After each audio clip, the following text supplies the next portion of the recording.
Shalom, shalom. What's going on? This Zephaniah, Yahya Kayasha'ala, aka Yah Mordecai, coming from Sixth Lord Tiger School of Truth with today's lesson. 7 righteous spirits of an awakened Israelite teacher. So, I did the 7 wicked spirits of a blind Israelite teacher. Now I'm going into the 7 righteous spirits of an awakened Israelite teacher. What's going on? This strictly talking about teaching. This not talking about an Israelite overall. This talking about teachers. This talking about teaching. This aspect of the truth. If you a teacher. Because I had a brother, before he went and researched something, he made a snap judgment because he needed some material and try to bully me with his mouth and throw shots and all that to make himself look big, and couldn't do a class to prove me wrong. That's all I asked. I ain't got no problem with being wrong. I make mistakes. I ain't perfect. You know what I mean? I look forward to brothers proving me wrong on something so I can know, okay, that's the right thing right there. This ain't right. But when brothers can't do that, it is further let me know what I brought out was right. Because this same brother, a while back, brothers came out with the 13th moon and all that, the 13th month. He was scoffing against that. Oh, now it's an extra month. He always scoffing on stuff. He a bishop doing this stuff. It's ridiculous, man. And they sit up there like they perfect with their garments on, this, that, and the third, because you got a little school. All right. A school ain't nothing but like a finger in this truth. Negroes. Negroes need to learn. Don't get puffed up because you got a little school or schools with an S plural or whatever. We all doing work in this truth, trying to help bring this kingdom down. That's what it boiled down to. So now they doing a new moon feast, celebrating the 13th month. I ain't seen no 13th month nowhere in the scriptures, man. Nowhere in the scriptures I don't see no 13th month. Now, time speeded up. I mean, it's more days been added to a year. Because the Most High can do what he want. Is we coming in them times now or what? But I'm not going to scoff against it. I ain't researched it out. My point is, this same joker called himself a bishop. He scoff against stuff because he need material. And like this about this 13th month, now he must have seen that he done researched it out and see it's legit. If it is, I haven't searched it out. I don't know. I'm just speaking in retrospect. Now he going along with it. But at first was scoffing against it, like he did what I brought out about the true night and day. I did 8 lessons on that stuff. Brothers couldn't even do 1 lesson. All they did was just do this and twist the scriptures and all that. You got a rack of phony baloney Negroes in this truth, weirdos, squares, you know what I mean, and just go-alongs to get along type Negroes. I ain't that Negro. I'm not just gonna go along with anything or nothing. I tell my wife that if I'm backing something a brother brought out because I see it's really the truth. I'm not backing no brothers because I'm on no bandwagon, jock riding, I'm starstruck in the truth. No. Not doing that. I'm backing brothers because I sincerely see what they brought out as proper. You know what I mean? And And when something ain't proper, I'ma speak out against that stuff. I'm not gonna just go along with it because I'm following your school. People get it mixed up. You know, I'm following your school. I'm not gonna, if something off, I'm gonna teach against it. You know what I mean? I'm gonna teach against it. So, okay. So what's going on? You got this coronavirus. Our people still caught up in that. They telling more lies. This stuff is garbage. It's foolishness, man. They rolling out the B system. That's what's really going on. They rolling out the B system. What I'm doing, I'm prepping and God knows around me and being a pillar of light, being a light on. You know what I mean? You see me up here teaching by myself, but trust and believe, I got brothers studying now until they get ready, so they can be a reader. They know where the scriptures at.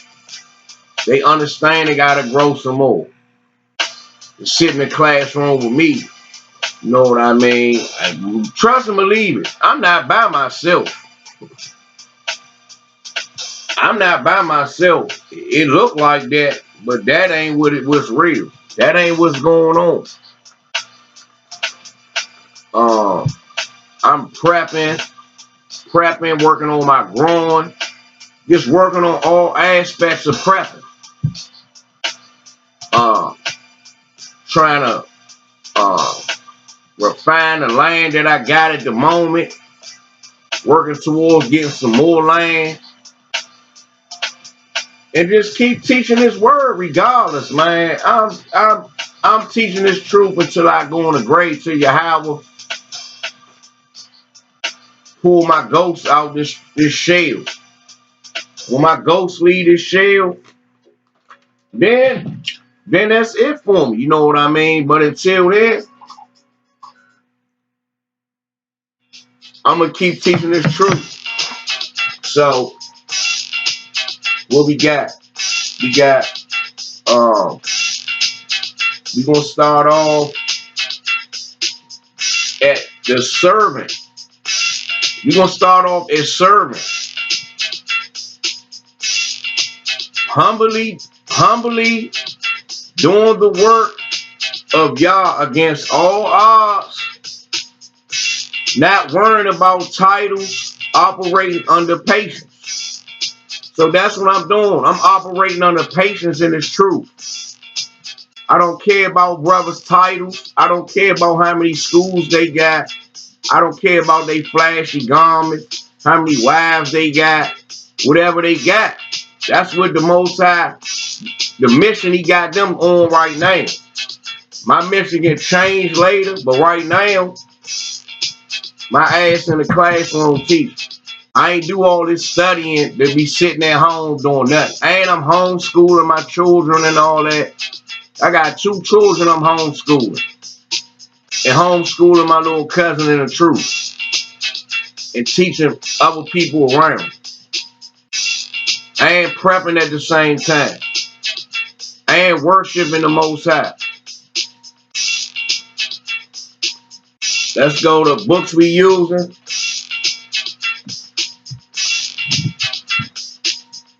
King James Bible. King James Apocrypha.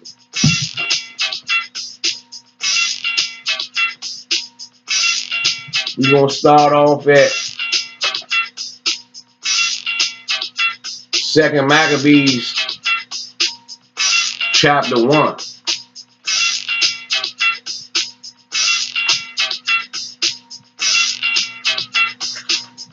Second Maccabees.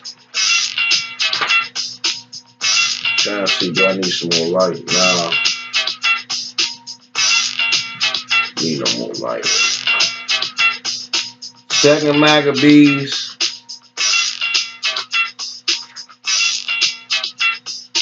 chapter 1.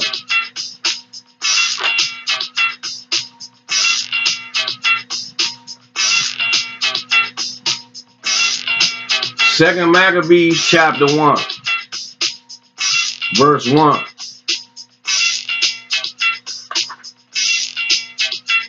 The brethren, the Jews that be at Jerusalem and in the land of Judea, wish unto the brethren, the Jews that are throughout Egypt, health and peace. Verse 2. God be gracious unto you, and remember his covenant that he made with Abraham, Isaac, and Jacob, his faithful servants. Verse 3. And give you all a heart to serve him, and to do his will with a good courage and a willing mind. Verse 4. And open your hearts in his law and commandments, and send you peace. Verse 5. And hear your prayers, and be at one with you, and never forsake you in a time of trouble. So when you fighting in his truth, regardless of what these brothers be talking about, the Most High gonna have your back, man, and hear your praise. He hear my praise. Sometimes I ain't even gotta pray about stuff. He hear me crying out in my mind about certain stuff. Verse 6. And now we be here praying for you. Let's go to Sirach 10 and 25.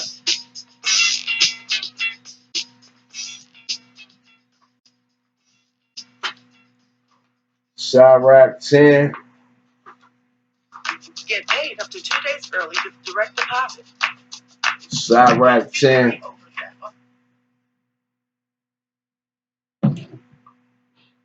and 25.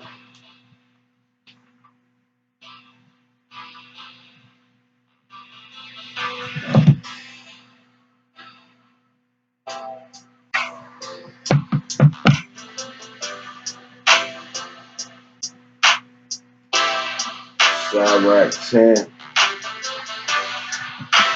Johnny 2.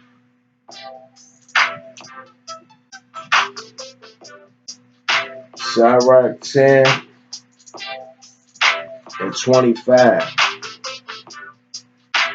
Unto the servant that is wise shall they that are free do service, and he that have knowledge will not grudge when he is reformed.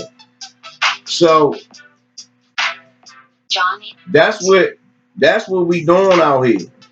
Unto the servant that is wise shall they that are free do service.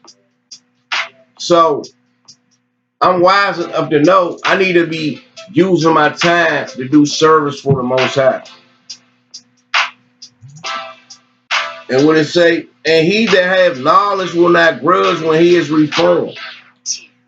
So I ain't got no grudge about if a brother reform me on something, or on another level that's going into being reformed by your house.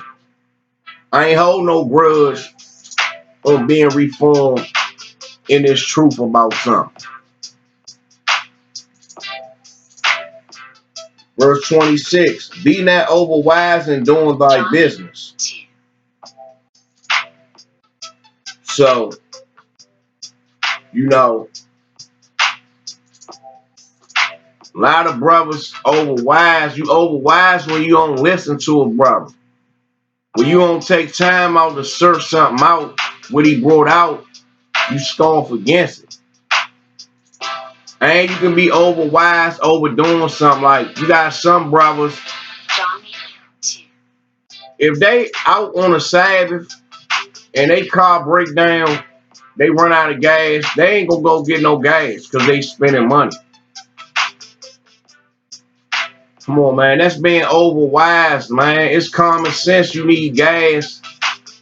You got your children in the car with you. And the scriptures tell you it's good to do good on a Sabbath. So you're going to leave your family in the cold in the car because you don't want to spend money on a Sabbath. Let's go to Sirach 2. Sirach chapter 2. Sirach chapter 2 and 1 through 6. My son, if thou come to serve the Lord, prepare thy soul for temptation. Prepare thy soul from temptation. Set thy heart aright and constantly endure. Constantly endure. And make not haste in the time of trouble. Cleave unto him and depart not away, that thou mayest be increased at thy last end. Verse 4. Whatsoever is brought upon thee, take cheerfully, and be patient when thou art changed to a lower state. So with stuff going on, even in this truth, it say be patient and cheerfully fight through it. You know what I mean? Don't become a tyrant fighting through it is what that means. That don't mean you just gonna be all happy and chuckly about it. Cheerfully is talking about, you know, take your wounds, take your bruises like a man, is what that's talking about. Or a woman, grown woman. Verse 5, for gold is tried in the fire. So you ain't gonna know what you made of until you go through some adversity. And acceptable men in the furnace of adversity. But I just say, you're not gonna see what you built out of until you go through some adversity. You're gonna go through some changes in this truth. You got a lot of soft, effeminate brothers thinking this truth is all chuckly and churry and all that. Like, you know what I mean? Like, you gonna be all chuckly in this truth. That ain't real. That ain't real right there. That ain't real. Verse 6. Believe in him, and he will help thee. Order thy way aright and trust in him. So we still on the servant spur. This how servants supposed to conduct themselves. You know what I mean? When you're a true servant of the Most High. You know what I mean? Where we at? Let's go on Nehemiah.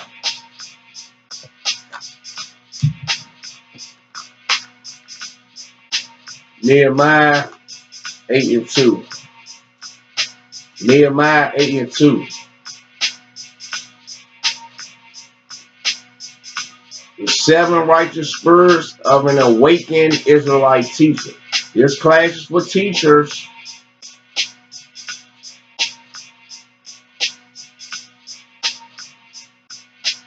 Tad been up since early this morning, dealing with the children. Still had to came to teach class late today. Let's go to Nehemiah 8 and 2. Nehemiah 8 and 2.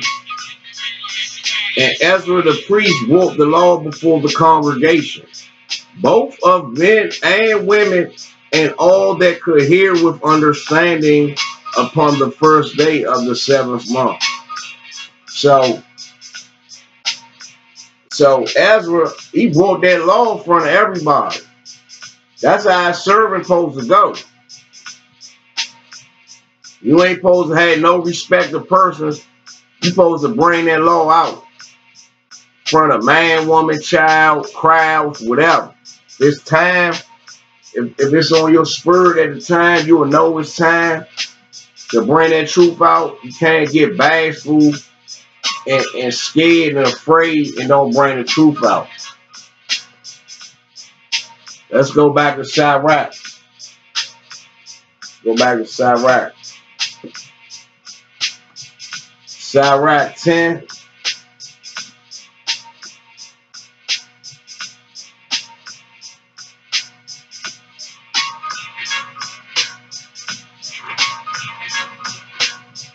Sirach 10 and 25. Again, and 21. The fear of the Lord goeth before the obtaining of authority. So when you fear the Most High, He gonna raise you up. But roughness and pride is the losing thereof. You know what I mean? You got a lot of brothers, they fear the Lord, they got authority, but they forget the mission or don't truly understand the mission. They try to bully other brothers with their mouth and try to be gangsters in the truth when they don't understand something. Being a gangster in the truth is researching something out, dissecting it, and teaching the class to prove the truth of a matter. Not being a nigga running your mouth like we on a block or something. Roughness and pride is the losing thereof.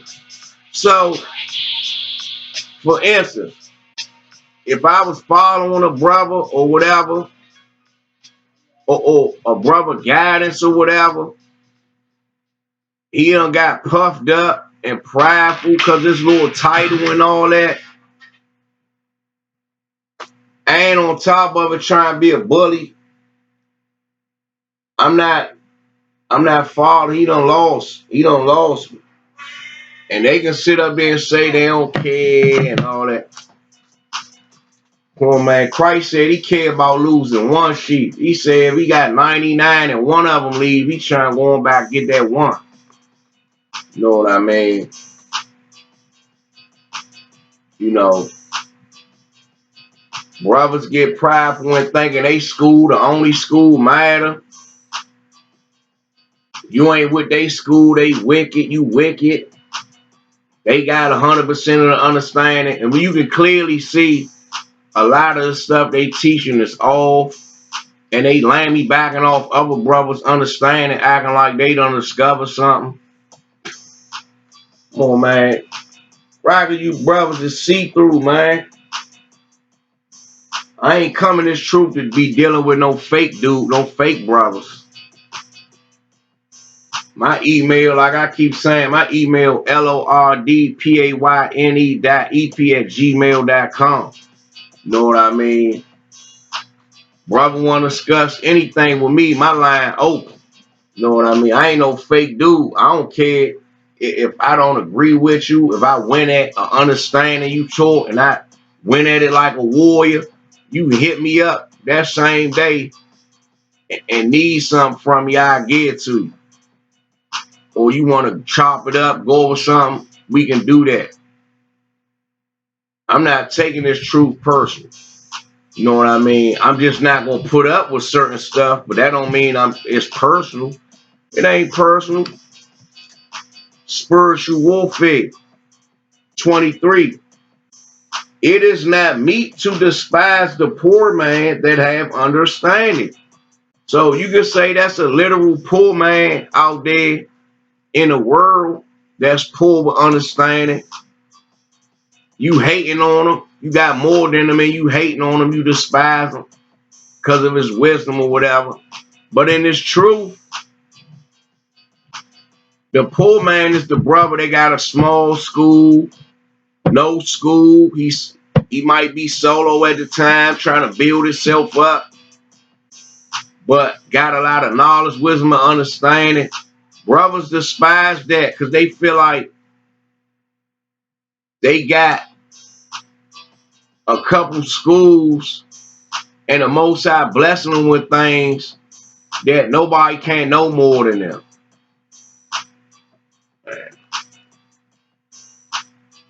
Verse 26. Hold on. Neither is it convenient to magnify a sinful man. You got brothers that'll do that. They despise you. You sincere and righteous, but they'll magnify an off-ass leader, elder, teacher, whatever. Brother that's off. They'll magnify him because his school, his garments, his popularity, but they despise you.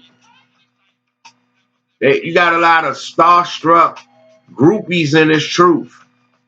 Call them groupalites, groupie-alites. Got a lot of groupie-alites in this truth.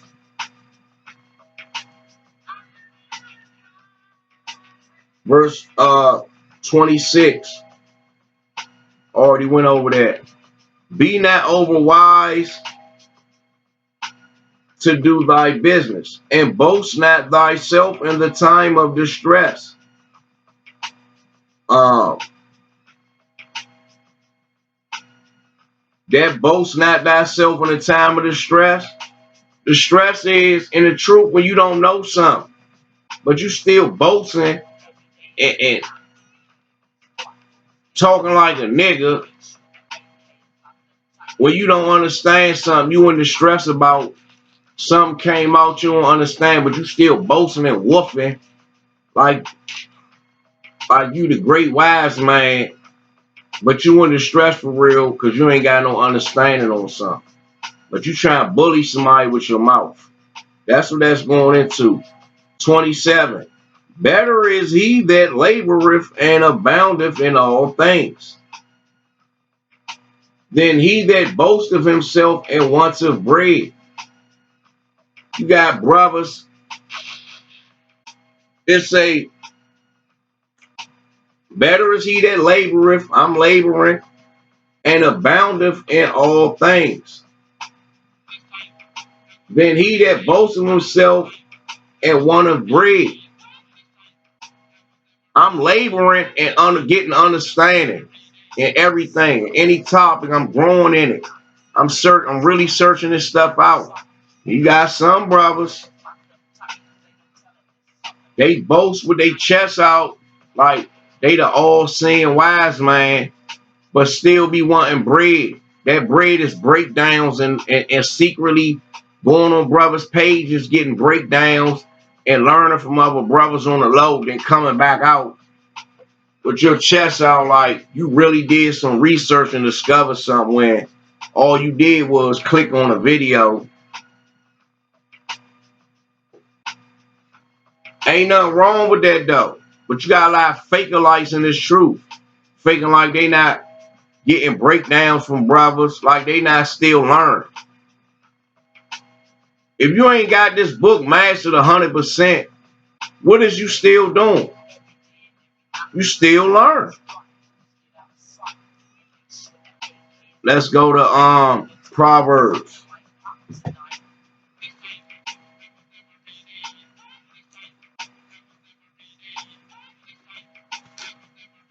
Proverbs.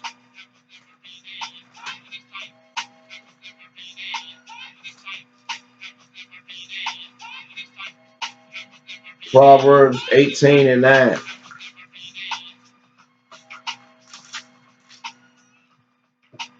Proverbs 18 and 9. He also that is slothful in his work is brother to him that is a great waster. So a brother that's sluggard, that's slothful doing his work, you ain't no different from a brother that just wastes time. A brother that just sit around and don't do nothing. Don't read, don't study. You being lackadaisical on stuff.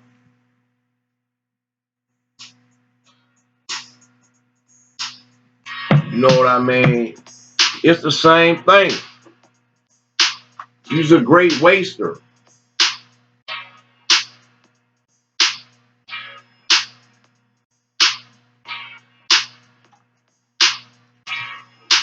You can't be like that as a servant. I wake up 5 in the morning, get my thoughts and stuff together, get my vitamins, see what's going on in the world, on the earth, see what brothers teaching. When my children wake up, get my children hygiene and stuff together, then homeschool them, and then get back in my studies, tired and old. then catering to my wife, her needs or whatever she needs from me, and everybody else. I'm like a walking zombie. You know what I mean? But I'm not slothful. Is the point. Let's go to Proverbs 24.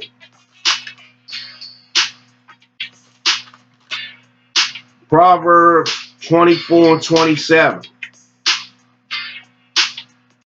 Prepare thy work without, and make it fit for thyself in the field, and afterwards build thy house. So prepare thy work. Preparing that work and study. I came in this truth studying 10 hours a day. Prepare thy work and make it fit for thyself in the field. That's what I did. I made the work that I put in, I made it fit for myself in the field. What field is talking about? This truth.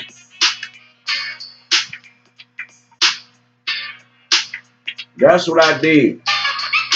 I made the work that I put in fit because I prepared my work. I don't do no rush classes, no half-cock classes, but I got lesser class. I got minor classes and major classes, but even a minor class I don't really rush.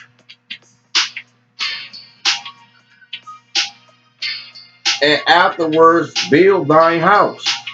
So once I done studied and got my understanding right and all that, made it fit for myself in the field, meaning make come with the correct understanding. You know what I mean?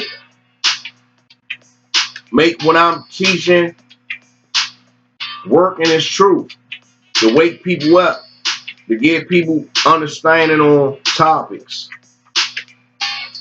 And then after that, build thy house. Then after that, then it's time to get a school. You know what I mean? Get a school and make everything around me elevate.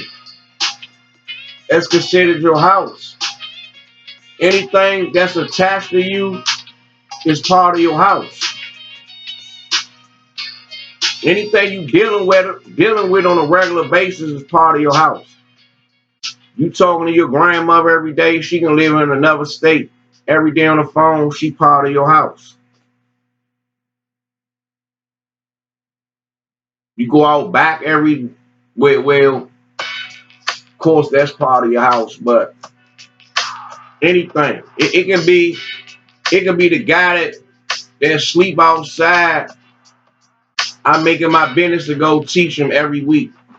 Take him food, this, that, and the third. That's part of my house. Let's go to Luke. That's a spur right on. Luke chapter 3, verse 4. As it is written in the book of the words of Isaiah the prophet, saying, the voice of one crying in the wilderness, prepare ye the way of the Lord, make his path straight. As a servant, you gotta meticulously prepare. Prep is a word, come from the word prepare. You know what I mean? That's what you have to do. You gotta prepare this truth. You gotta start preparing to do without Esau medical system, without his financial system, without his food system, his systems. I don't care what it is. His water company, electric company. That's what I'm preparing as a servant of the Most High. The Most High telling me to do this stuff. To try to get more self-sufficient. Every day I'm studying something, preparing something. It's some type of work in the truth I'm doing. Not just reading the Bible. I'm talking about some work with my hands. Growing stuff. Know what I mean? Verse 5. Every valley shall be filled. Every mountain and hill shall be brought low. Every valley shall be filled. A valley is low. When you empty of this truth, you like a valley. It say every valley, when you make the Most High path straight, every valley shall be filled. Without this truth, you hollow. Any aspect of your life that's low, because you lack of understanding, it's gonna be filled in with the right knowledge. And every mountain and hill shall be brought low. All the people around you that's boasting, they the mountains, the leadership, these politicians, even average Joes, you know, they might got a big house, a car, type of dude, he want to boast and brag and be a showboat. And the crooked shall be made straight, and the rough ways shall be made smooth. So when you making a Most High path straight, the crooked shall be made straight. People with no understanding. People that's out there living wickedly. They not trying to fight for the Most High at all.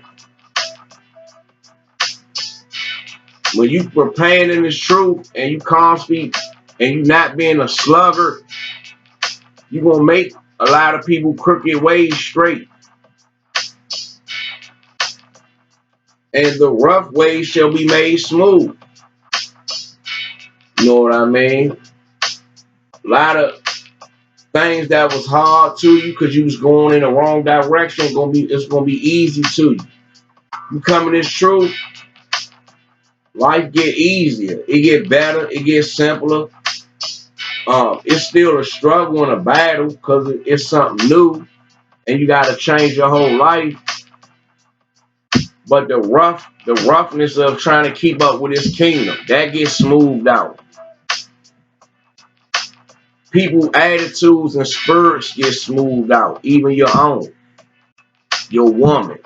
You know what I mean? This truth smooth stuff out. Let's go to Sirach 1.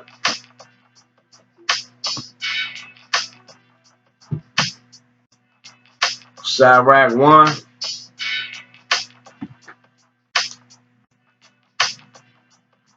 Put this down.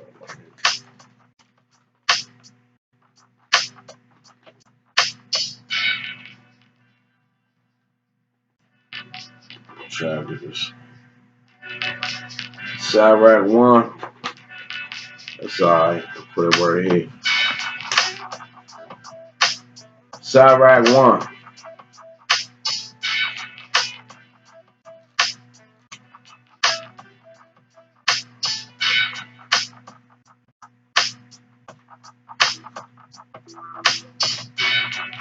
Sirach 1 and 10. She is with all flesh according to his gift, and he hath given her to them that love him. So the Most High gonna give his wisdom to people that love him. That's fighting for him. You gonna gain his wisdom. It's self-explanatory. You know what I mean? You can't get great at basketball if you don't love playing basketball or any sport, any craft. Let's go to 14. To fear the Lord is the beginning of wisdom, and it was created with the faithful in the womb. So you program with the visible information. That sperm cell is programmed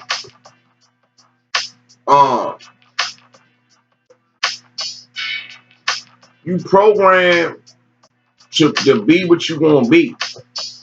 You gonna follow the Most High on that, you program to do it. programmed to do it. Programmed to do it.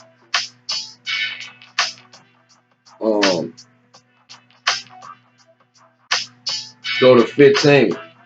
She hath built an everlasting foundation with men, and she shall continue with her seed.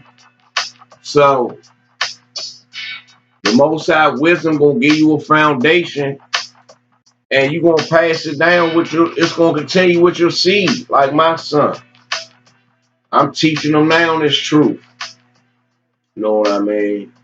I don't care what nobody talking about around me. I make sure my son wearing his fringes everywhere he go. You know what I mean? And if he don't got his fringes on, it's cause he ain't had nothing clean or he needs some new fringes or something. But 99% of the time, my son got his fringes on. And I'm about to get my daughter on that regimen. It's just too expensive to keep because she growing. She real little and growing fast. It wouldn't be wise to be trying to keep up with her growth rate in fringes. Let's go to 16. To fear the Lord is fullness of wisdom, and fulfilleth men with her fruits. So when you fear the Most High,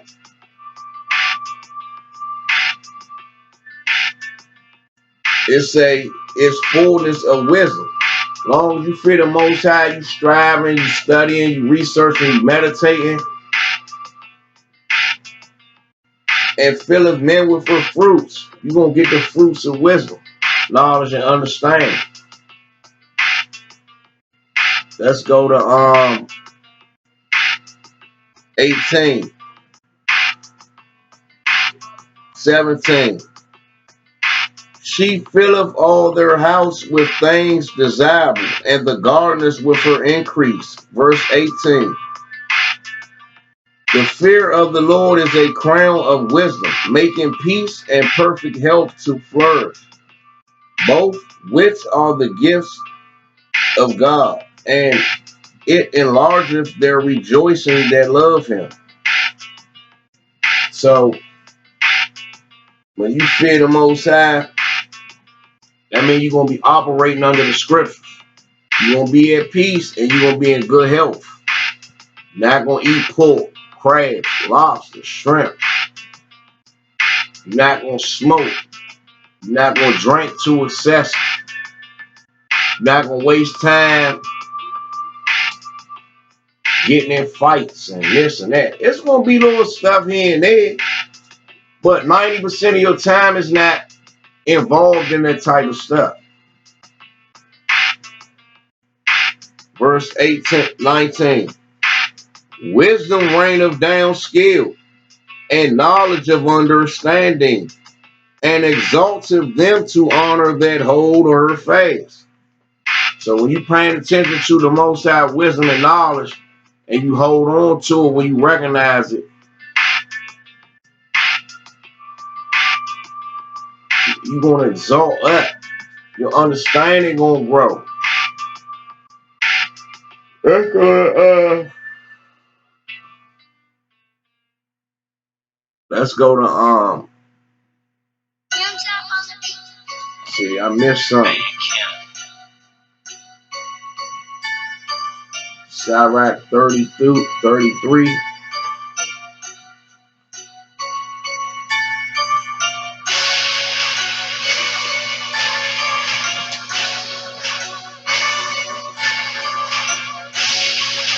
It say, a wise man hateth not the law, but he that is a hypocrite therein is as a ship in a storm. You rocking here and there when you a hypocrite. You got a lot of hypocrites in this truth. They talk about unity. They talk about brotherhood. This truth clicked up. A lot of brothers that talk that, they all about their school. That's it. They clicked up. Or whatever schools that want to agree on the same doctrine. They clicked up with them. You know what I mean? I don't care. That's how they operate in the truth. That's on them. You know what I mean? But the Lord tell you, don't despise your brothers because they not with your school. But brothers hate that. They run from that scripture, Mark 9:38. I don't never see brothers pull that scripture. Because they know they be rebelling against Yahushua, that scripture. But Yahushua tell you don't do that. Brothers want to get in competition mode with you because you dissect something they brought out that ain't proper. They get mad, get in their feelings, and then try to twist the scriptures and make you look like the villain for pointing something out. Let's go to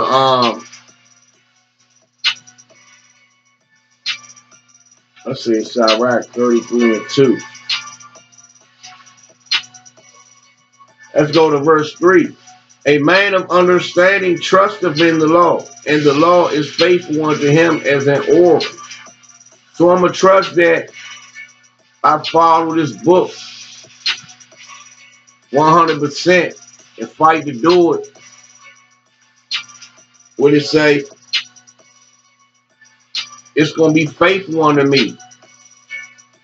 Me not despising that brother because he bringing out something, and I go about the proper channels to dispute that brother on something. I'm going to gain a friend or alliance. I'm going to gain allegiance from another brother. Because I ain't just make a snap judgment and start barking at him when I ain't even look nothing up. Let's go to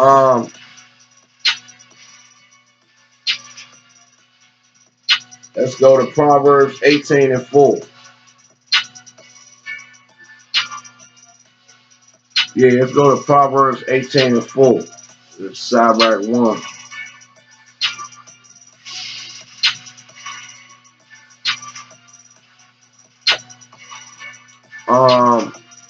Proverbs 18:4. Proverbs 18:4.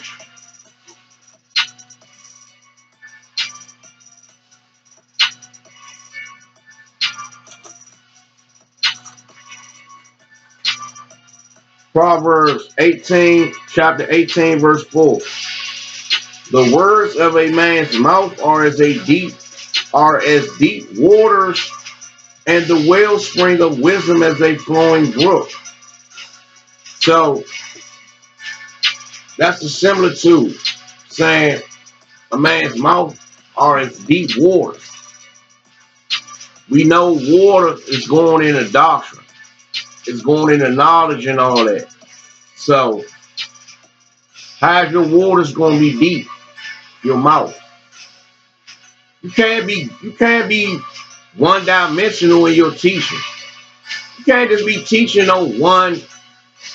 As a servant, you got to be well rounded in different fields of education to combat lies Esau got and false doctrines brothers got and whoever else got. You got to be able to go into any arena somebody topic somebody bring up. You got to be able to go into that. You know what I mean? You got to be able to go into that. You can't just be stuck. Let's go to so now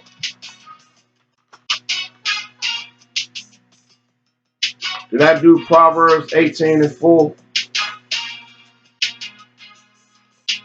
I think I just did. But now we on all still spirit now.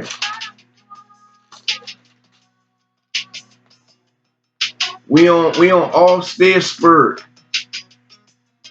You got a lot of effeminate brothers in this truth. Teachers. Talking about teachers. Brothers with effeminate teaching styles. You know what I mean? You got Brothers casting judgment on brothers don't even know brothers. They incorrectly reading a brother's spirit. You know what I mean? You also is effeminate when you pouting about somebody bringing something out that you don't understand. That's right. You're going to scoff against it before you look into it. That's effeminate. It's effeminate to twist the scriptures. It's effeminate to try to make a brother look wicked because he just defending himself. Come on, let's get in the all-steer spirit now. Proverbs 30 and 30. One of my favorite scriptures.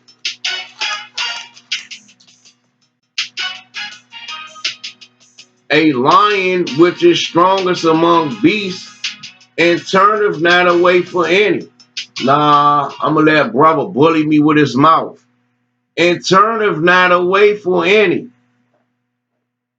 Nah, I'm going to get discouraged when a whole school want battle. They doing, when the whole school they doing little classes. They want to get in defense mode when they lead a wrong and thinking somebody gonna submit. A lion which is strongest amongst beasts and turneth not away from any. I'm not turning away from nothing when I'm right. I'm not turning away. You can send your whole school can do classes. Every school you got can do classes against me. I'm not gonna bow down and turn away from none of them. None of them. Especially when I know brothers don't understand what's going on. They just getting with something. Ain't got no understanding what's going on. Because somebody want to cherry pick a situation. Got a lot of cherry pickerites too, and it's true. I ain't turning away from none of you Negroes, man.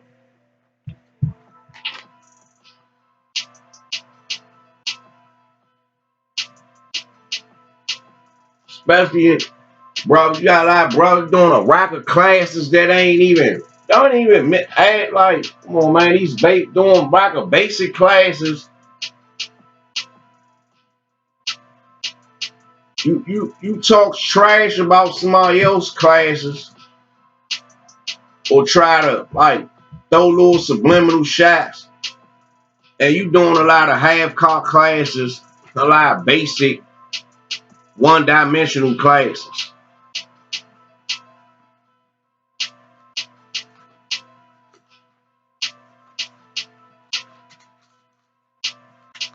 I told a brother, you're going to have to get everybody in your main school and everybody in all your schools together and try to figure out how to debunk what I brought out.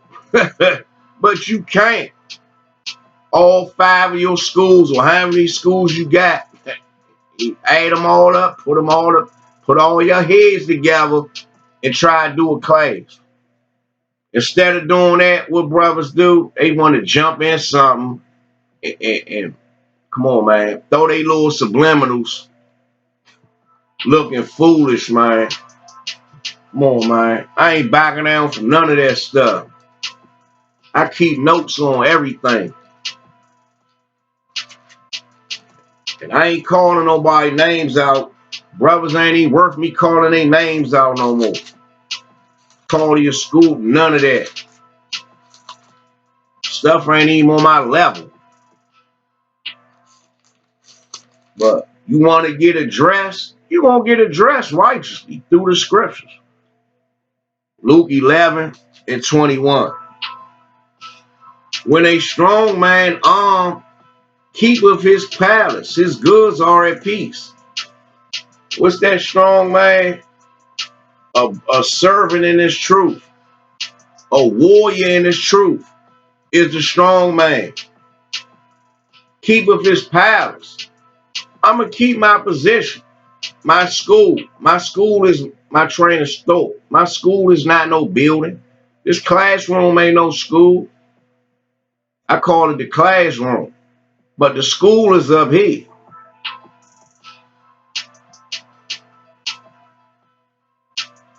His goods are at peace. Them goods is my knowledge, wisdom, and understanding. I'm at peace with everything. I'm at peace with my position in this truth. Being an assassin for the Most High. You know what I mean? Let's go to Sirach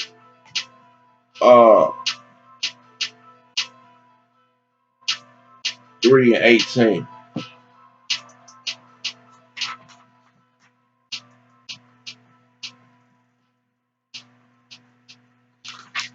Sirach 3 and 18.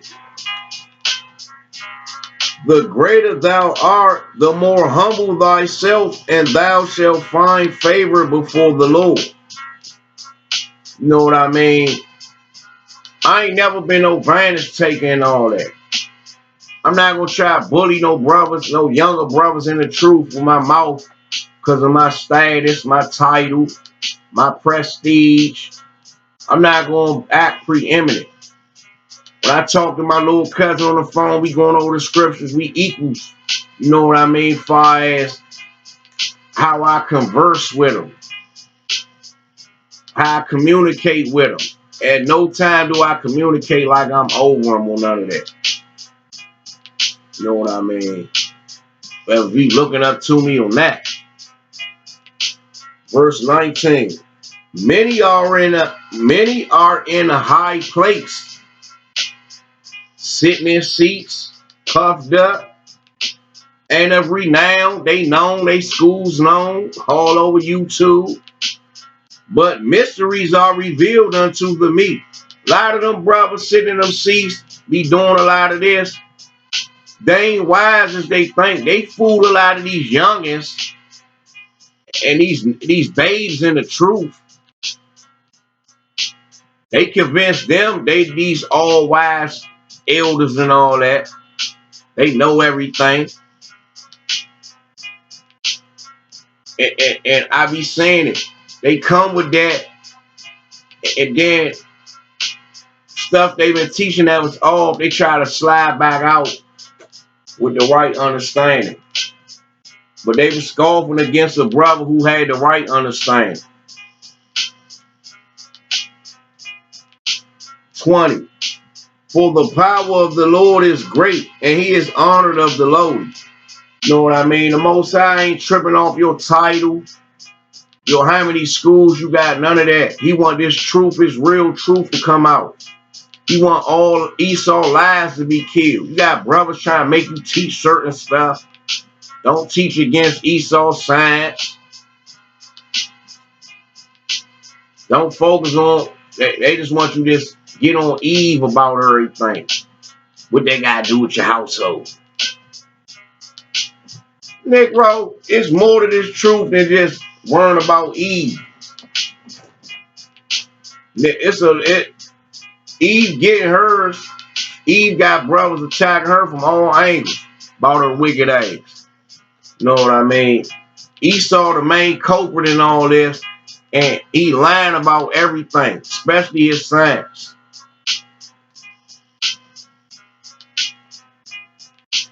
Let's go to Mark.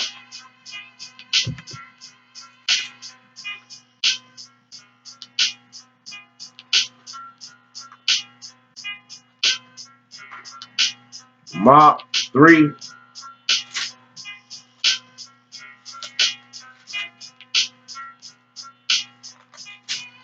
Mark 3 and 27.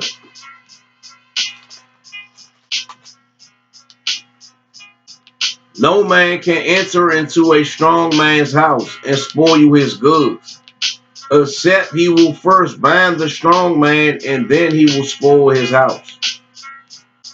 No man can enter into a strong man's house and spoil his goods. Can no man enter into the house, my knowledge, wisdom, and understanding, and spoil you my goods. And take my knowledge, wisdom, and understanding, and throw it in the trash. You know what I mean? Except he will first bind the strong man. You know what I mean? You can't manipulate me with your mouth and false teachings to throw away my understanding. So you can take it and capture it and hold it hostage. And then he will spoil his house. You know what I mean? Can't no brothers get in my mind and manipulate me to spoil you what I'm doing in this truth. My house is this truth. Everything that's attached to it. Can't no brothers get in my mind to screw me up in the mind and disrupt what I'm doing. Can't do it. Jeremiah 51, let's see why you can't do it.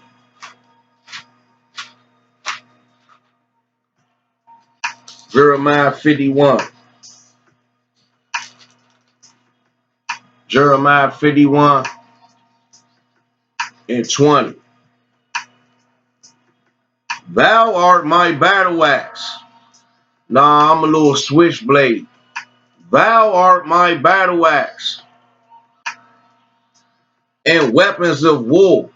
Nah, this is his knuckles in a fist fight. And weapons of war. For with thee will I break in pieces the nations, and with thee I will destroy kingdoms. How you gonna break a piece this nation if you only teaching one thing, Negro? If you're not dissecting all the lies and getting understanding on a lot of things that was hidden from us for a long time. You know what I mean? I see brothers coming up. They coming up now talking about this 13th month, this new moon celebration of the 13th month, but they skip basic fundamentals about a night and a day. They ain't got no understanding about what a true night and a day is. Oh man, I'm not bowing down in that stuff, man.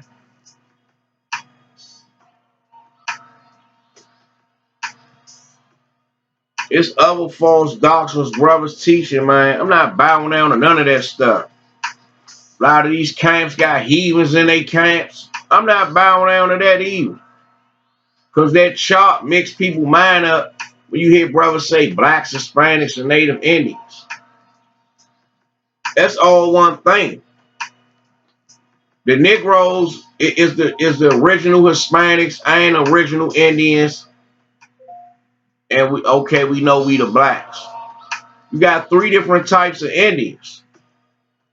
You know what I mean? You got Mongoloid Indians, Edomite Indians, and Negro Indians. So you can't just vaguely say blacks, Hispanics, and Native Indians without getting in particular saying blacks, and Hispanics, and Native Indians from the seed of Jacob. And then that's another, and then you going into what the seed of Jacob is, the bloodline. You know what I mean? When you say Negroes, people just think you're talking about black. No, it's talking about a bloodline, not no skin color. Come on, let's go. 2 Samuel. A lot of these brothers' scholarship is poor, man. Their scholarship is poor. They got poor scholarship on a lot of this stuff. They teaching a lot of old, rolled over understandings. You supposed to just get along, just go with it. Just get along, just to get along. You don't want to upset nobody. 2 Samuel 23 and 8.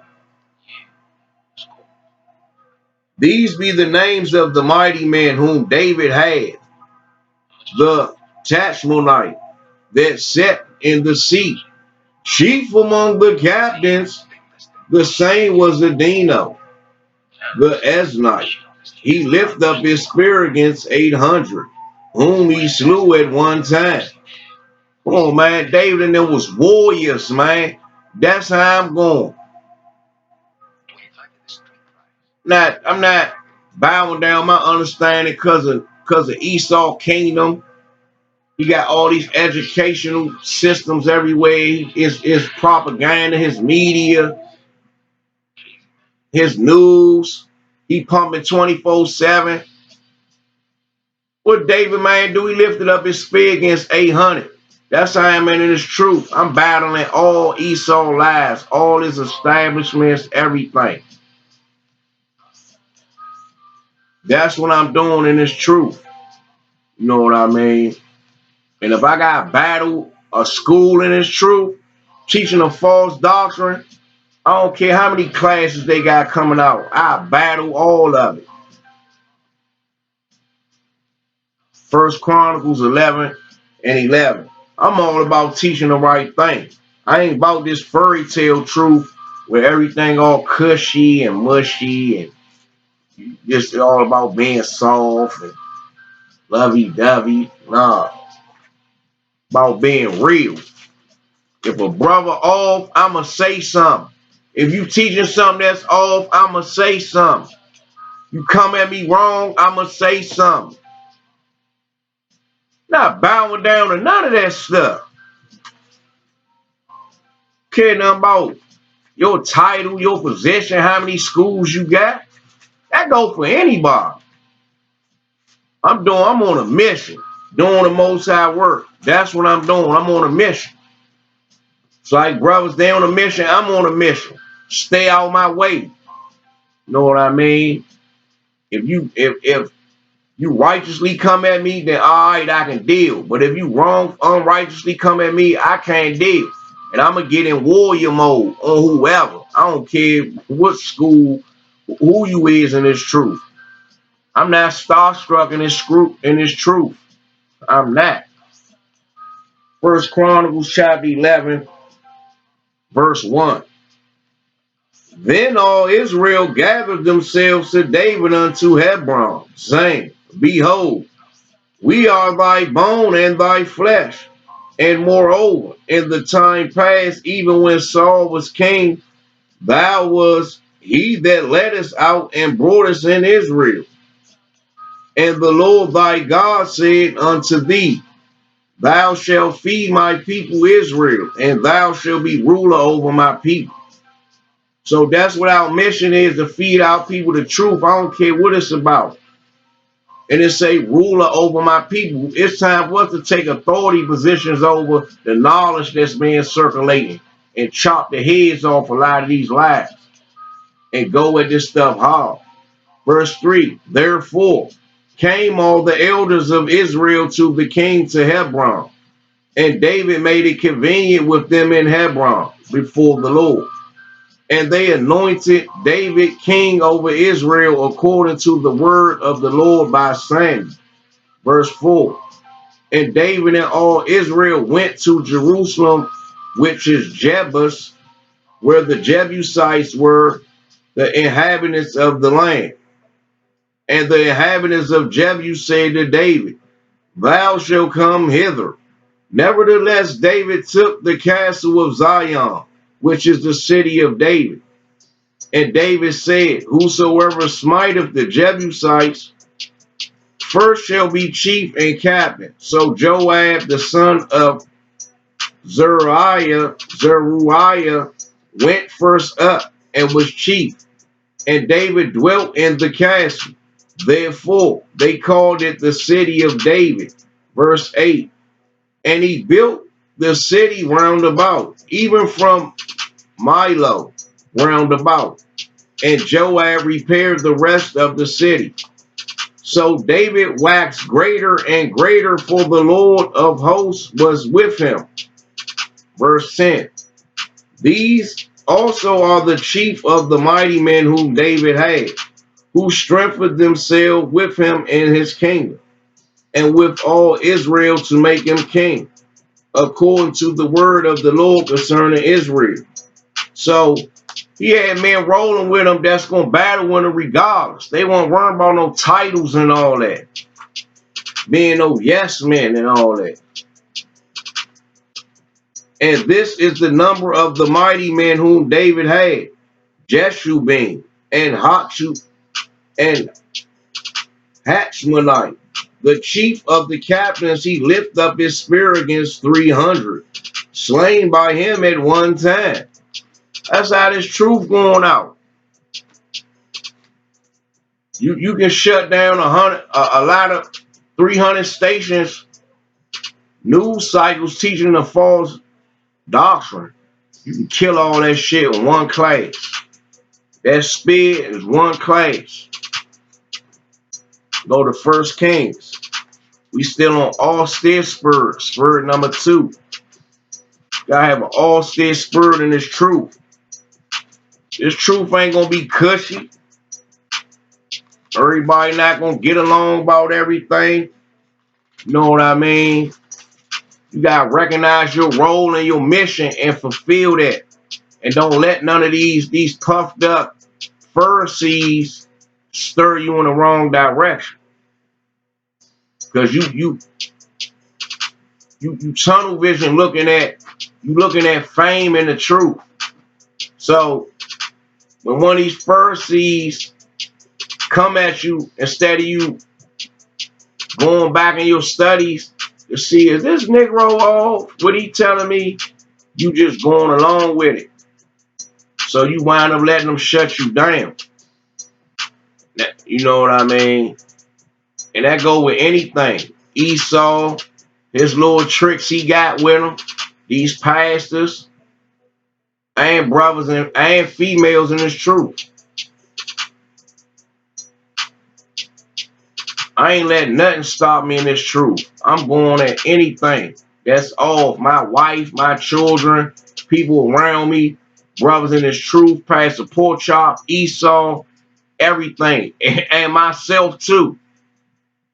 Myself going to go off on something, I goes at myself, or I gets on myself. Trust and believe that. I ain't just in this truth pointing my finger and all that. I point my finger at myself about stuff. 1 Kings 18, chapter 18, verse 1. And it came to pass after many days that the word of the Lord came to Elijah in the 3rd year, saying, Go show thyself unto Ahab, and I will send rain upon the earth. Knowledge. Verse 2. And Elijah went to show himself unto Ahab. And there was a sore famine in Samaria. And Ahab called Obadiah, which was governor of his house. Now Obadiah feared the Lord greatly. Verse 4. For it was so, when Jezebel cut off the prophets of the Lord, that Obadiah took 100 prophets and hid them by 50 in a cave, and fed them with bread and water. Verse 5. And Ahab said unto Obadiah, Go into the land unto all fountains of water, and unto all brooks, pre-adventure, we may find grass to save the horses, and mules alive, that we lose not all the beasts. Verse 6. So they divided the land between them to pass throughout it. Ahab went one way by himself, and Obadiah went another way by himself. Verse 7. And as Obadiah was in the way, behold, Elijah met him. And he knew him and fell on his face and said, Art thou that my Lord Elijah? And he answered him, I am. Go tell thy Lord, behold, Elijah is here. Verse 9. And he said, What have I sinned, that thou wouldest deliver thy servant into the hand of Ahab to slay me? Verse 10. As the Lord thy God liveth, there is no nation nor kingdom, whether my Lord have not sent to seek thee. And when they said he is not there, he took an oath of the kingdom and nation and they found thee not. Verse 11. And now thou sayest, go tell thy Lord, behold, Elijah is here. Verse 12. And it shall come to pass, as soon as I am gone from thee, that the Spirit of the Lord shall carry thee whither I know not. And so when I come and tell Ahab, and he cannot find thee, he shall slay me. But I, thy servant, fear the Lord from my youth. That's verse 12. So he said, I, thy servant, fear the Lord from his youth. I've been fearing the Most High since I was little, man. Verse 13. Was it not told, my Lord, what I did when Jezebel slew the prophets of the Lord? How I hid 100 men of the Lord's prophets by 50 in a cave and fed them with bread and water? Know what I mean? He did that regardless, because that wicked woman Jezebel hated the prophets of the Lord. Verse 14. And now you say, go tell thy Lord, behold, Elijah is here, and he shall slay me. Verse 15. And Elijah said, as the Lord of hosts liveth, before whom I stand, I will surely show myself unto him today. Okay. Verse 16. So Obadiah went to meet Ahab and told him, and Ahab went to meet Elijah. Verse 17. And it came to pass when Ahab saw Elijah, and Ahab said unto him, art thou he that troubleth Israel? Verse 18. And he answered, I have not troubled Israel, but thou and thy father's house, and that ye have forsaken the commandments of the Lord, and thou hast followed by them. So Elijah basically was stepping to him regardless. He basically was stepping to him regardless. Obadiah thinking Elijah about to kill him. Verse 19. Now therefore send and gather to me all Israel unto Mount Carmel, and the prophets of Baal 450, and the prophets of the groves 400, which eat at Jezebel's table. So Elijah called for these dudes now. Verse 20. So Ahab sent unto all the children of Israel and gathered the prophets together unto Mount Carmel. Verse 21. And Elijah came unto all the people and said, How long halt ye between two opinions? If the Lord be God, follow him. But if Baal, then follow him. Know what I mean? Don't be having 1 foot over here and 1 foot over there. And the people answered him not a word. They was quiet. 22. Then said Elijah unto the people, I only remain a prophet of the Lord, but Baal's prophets are 450 men. So at the time, Elijah think he was the only brother the Most High was dealing with at the time. But he still was ready to go against 400 men for the Most High. 23. Let them therefore give us 2 billocks. Okay. Let's go down to 24. And call ye on your name of your gods. So Elijah was like, okay, basically Elijah baiting them in. He gonna give them, he gonna basically prepare a feast to think he just gonna go along with them. Scripture tell you be wise as a serpent. And call ye on the name of your gods, and I will call on the name of the Lord, and the God that answered by fire, let him be God. So Elijah like, okay, we gonna prepare a feast and all that. Y'all calling y'all gods, and I'm gonna call on my gods, and we gonna see, who gonna prevail. Let him be God. And all the people answered and said, it is well spoken. And Elijah said unto the prophets of Baal, choose you 1 bullock for yourselves and dress it first.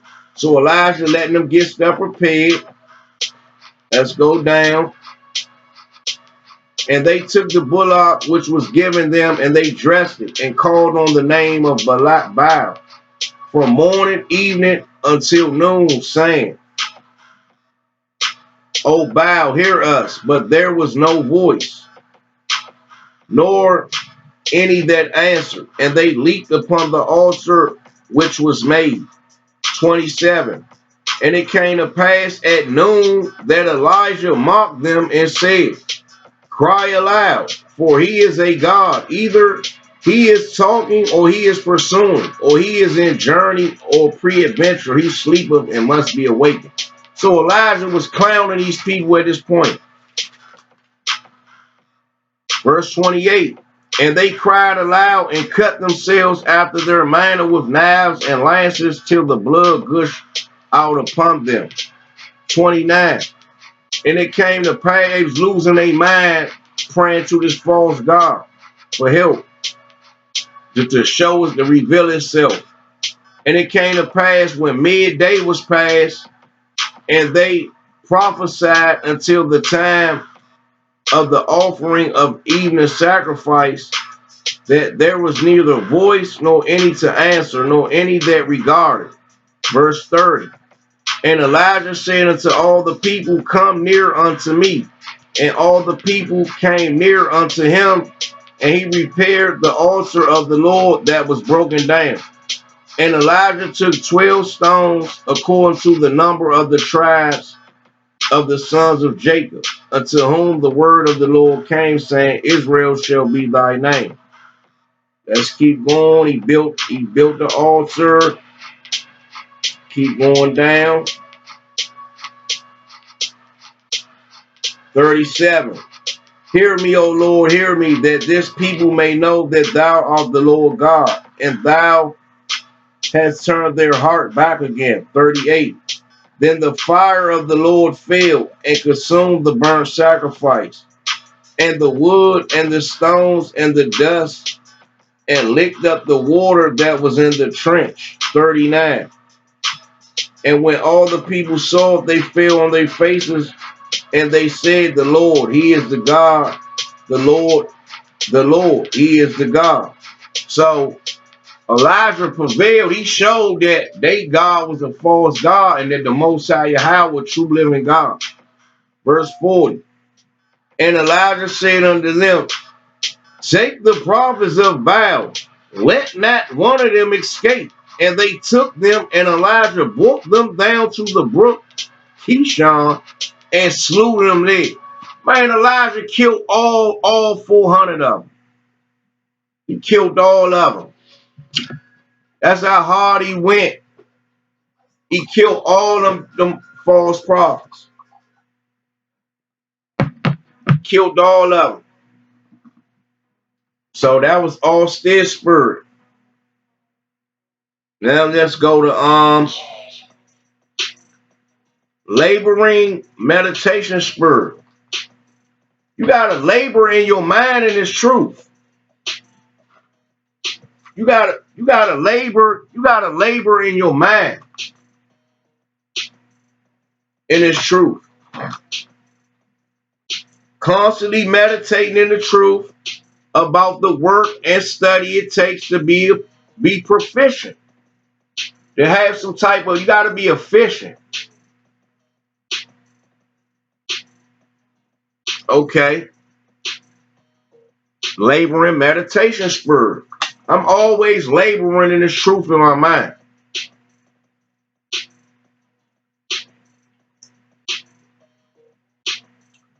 A lot of brothers, you hear them all talking about do the work, do the work, do the work. We're doing the work. But they not doing the work in their mind. You can see they not laboring in their mind. They not laboring in their mind. Sirach 7:15.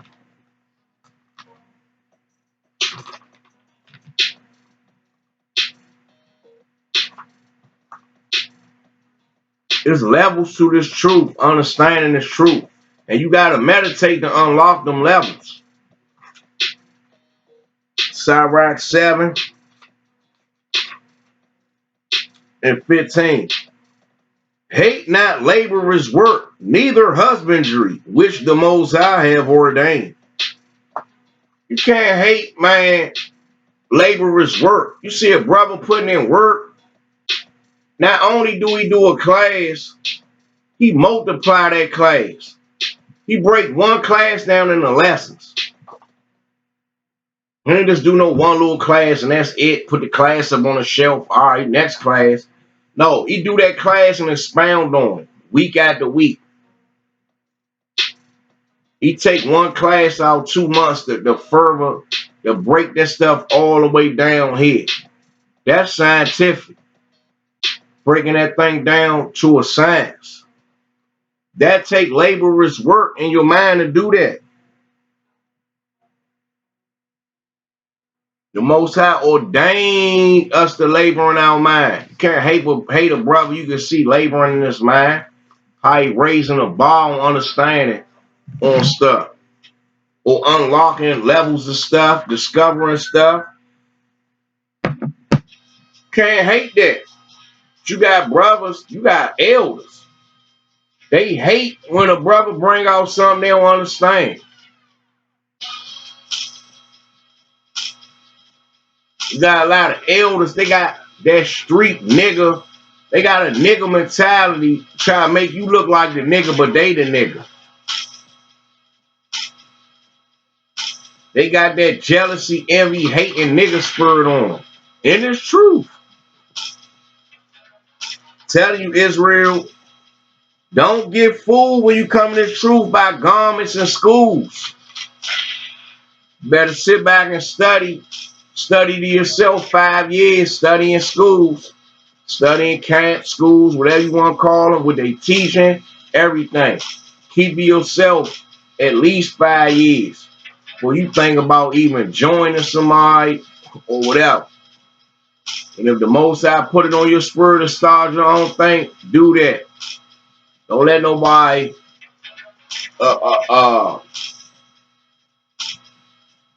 mess up your understanding with their philosophy of this truth. That's not scriptural. Pharisees do that. They add stuff to this truth that's not scriptural. Sirach 4 and 22. Accept no person against thy soul, and let not the reverence of any man cause thee to fall. Come on, man. I'm not accepting nobody that my spirit is burning, that my spirit burning up about something all somebody doing. I'm not accepting that stuff. 23. And let not the reverence of any man cause thee to fall.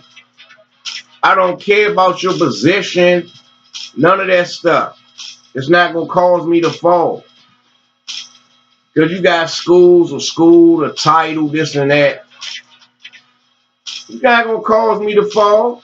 Because you want to scoff and hate against something I'm doing. But I'm teaching. No, I'm going to keep on teaching. You're not going to make me fall out this truth as a teacher. Come on, man. 23. And refrain not to speak when there is an occasion to do good, and hide not thy wisdom in her beauty. It's a beautiful thing to gain wisdom on a topic, something you can teach. It's a refrain not to speak. You can't bully me to be quiet about something you don't understand. You don't understand. 23.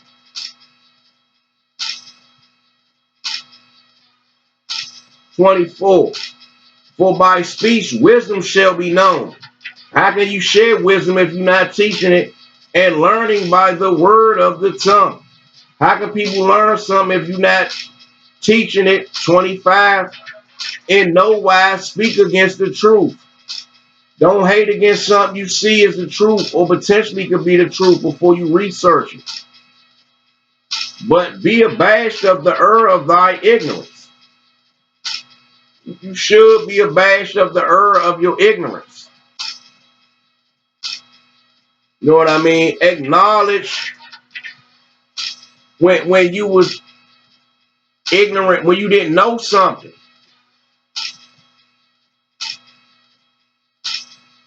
It say, don't hate against the truth, but be abashed of the error of thy ignorance. You know what I mean? It ain't nothing wrong with admitting you don't know something. It ain't nothing wrong with that. You ignorant on something. Okay, I'm not gonna scoff against this brother. I gotta go search this out first before I do that. To make sure when I open my mouth, I don't look like an idiot after the fact. 26. Be not ashamed to confess thy sins. Enforce not the course of the river. Don't be ashamed to confess when you was off about something. And don't force the course of the river. Don't be trying to force stuff. Trying to force a false doctrine down somebody's throat. Trying to force somebody to bend to a false doctrine. A false narrative or false reasoning or whatever you want to call it. 27. Make not thyself an underling to a foolish man, neither accept the person of the mighty. So I'm not going to be no underling to somebody I see as a fool. I don't care what your title is. Bishop, deacon, captain, elder, priest. If you acting foolish in your ways and all that, I'm not underneath you. I'm not no underling to you. I'm not your son. Not gonna be no son. I'm under your wing, and you making both of us look like fools in your ways. 28. Strive for the truth until death, and the Lord shall fight for thee. Come on, man. That's what I'm doing. Let's go to tell you in 29, tell you be not hasty in thy tongue. That's why you gotta meditate on stuff before you open your mouth. God can't be hasty to want to get in battle mode if you're gonna get diced up like that. I just had to do somebody like that because they wanted to be hasty with their tongue. Let's go to Philippians.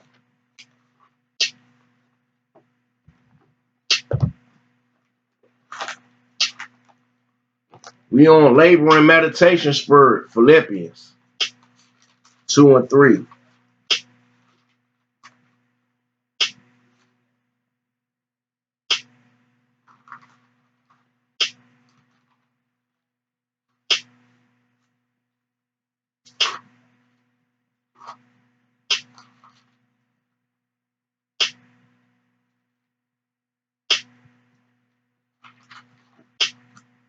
Pages be sticking. Philippians.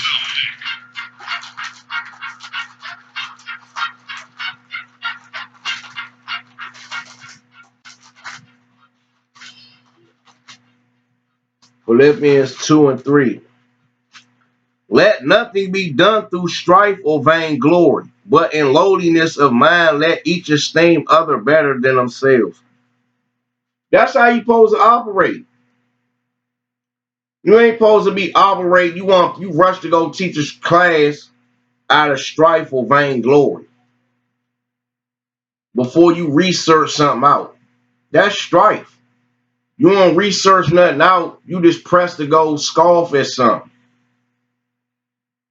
And to sit in your preeminence with your chest out like, yeah, I just slayed another doctrine.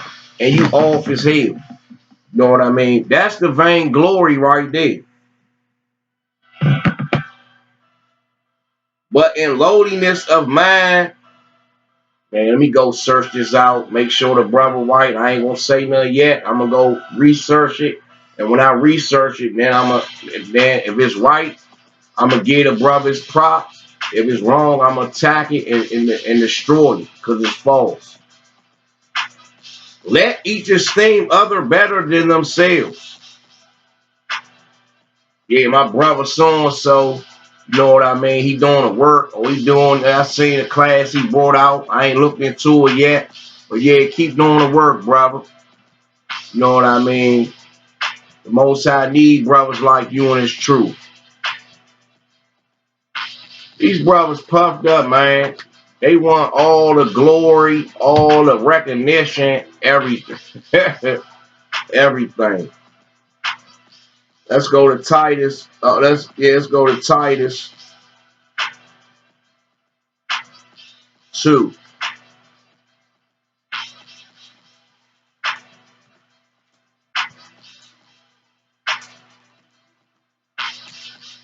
Titus 2 and 7. In all things show thyself a pattern of good works and doctrine, showing uncorruptness, gravity, and sincerity. I'm sincere. I'm showing gravity, uncorruptness. I'm not teaching no corrupt doctrines.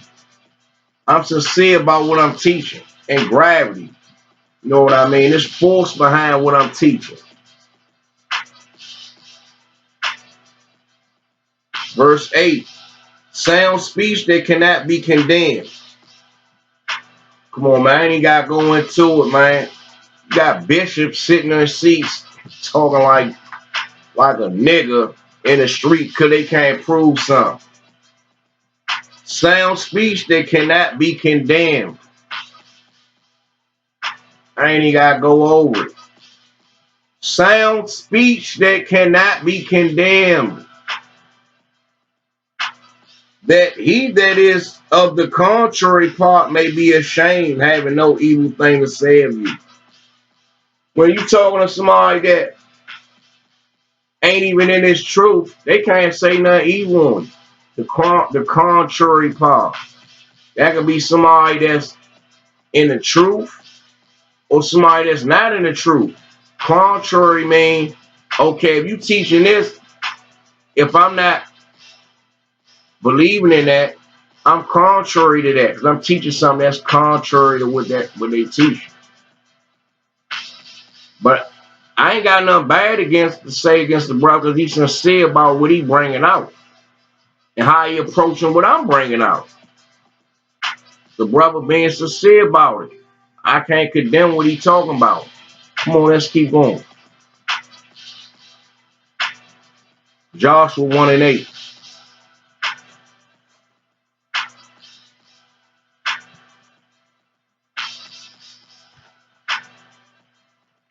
Joshua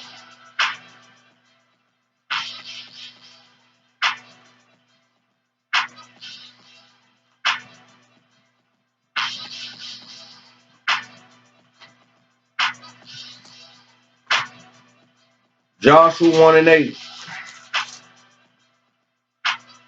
This book of the law shall not depart out of thy mouth, but thou shalt meditate therein day and night, that thou mayest observe to do according to all that is written therein. For then thou shalt make thy way prosperous, and then thou shalt have good success. You gotta meditate all the time. Go to Sirach 3, Sirach 6, Sirach 6 and 37. Say meditate day and night. Let's see why. Sirach 6 and 37. Let thy mind be upon the ordinances of the Lord, and meditate continually in his commandments. He shall establish thy heart, thy mind, and give thee wisdom at thy own desire. So when you constantly meditating, the Most High gonna water that seed, man. That's whatever seed of knowledge you got, he gonna advance it, is what it's talking about. Proverbs 18 and 9. Proverbs 18 and 9.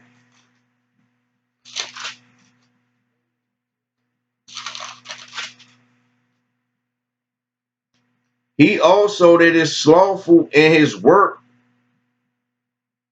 is brother to him that is a great waster. So when you slothful in your meditation, you ain't no different than a brother that just wasting mental space just think about God. His mind fixed on the fashion, money, clothes, and hoes, and rap music, and any other thing. Because America is set up like a big amusement park. This the virgin daughter of Babylon. You can do anything here and be anything. It's set up like a big carnival. It say he that is slothful is brother to him that is a great waster. He also that is slothful in his work. It's work to labor in your mind. Know what I mean?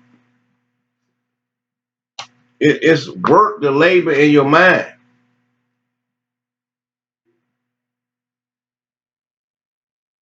It tell you that the fact it's labor for the finding out of parables. Tell you the finding out of parables is labor in the mind. You know what I mean? Let's go to Nehemiah 1.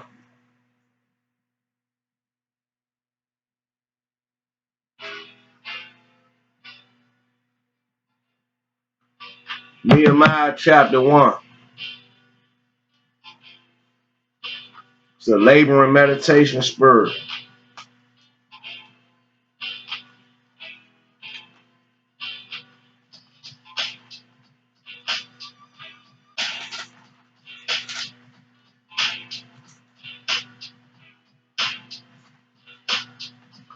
Nehemiah chapter 1, 11, verse 1.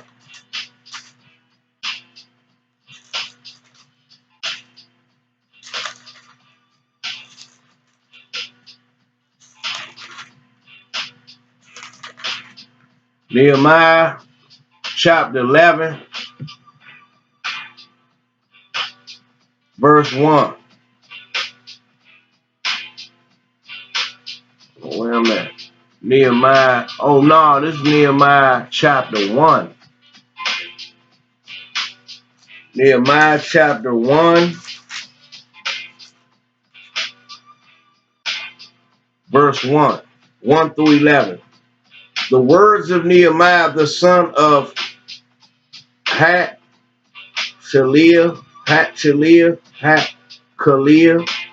and it came to pass in the month of Chislev in the 20th year, as I was in Shushan the palace, that Hanani, one of my brethren, came, he and certain men of Judah.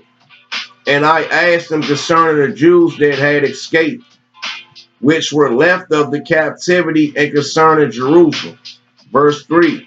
And they said unto me, the remnant that are left of the captivity there in the province are in great affliction and reproach. The wall of Jerusalem also is broken down, and the gates thereof are burned with fire. Verse 4. And it came to pass when I heard these words that I sat down and wept and mourned certain days and fasted and prayed before the God of heaven. Verse 5. And said, I beseech thee, O Lord God of heaven, the great and terrible God, that keepeth covenant and mercy of them that love him and observe his commandments. Verse 6. Let thine ear now be attentive and thine eyes open, that thou mayest hear the prayer of thy servant, which I pray before thee now, day and night, for the children of Israel, thy servants, and confess the sins of the children of Israel, which we have sinned against thee. Both I and my father's house have sinned. Being honest and humble. Verse 7. We have dealt very corruptly against thee, and have not kept the commandments, nor the statutes, nor the judgments which thou commandest thy servant Moses. Verse 8. Remember, I beseech thee, the word that thou commandest thy servant Moses, saying, if ye transgress, I will scatter you abroad among the nations. Verse 9. But if ye turn unto me and keep my commandments and do them, though there were of you cast out unto the uttermost parts of the heaven, yet will I gather them from thence, and will bring them unto the place that I have chosen to set my name there. Verse 10. Now these are thy servants and thy people whom thou hast redeemed by thy great power and by thy strong hand. O Lord, I beseech thee, let now thine ear be attentive to the prayer of thy servant and to the prayer of thy servants who desire to fear thy name and prosper. I pray thee, thy servant this day, and grant him mercy in the sight of this man, for I was the king's cupbearer. So you see how Nehemiah, laboring man about this truth, the situation was going on in his mind. I had to keep weeping and mourning, praying and fasting. That's labor. To talk to the Most High. Let's go to verse 2. Let's go to chapter 2.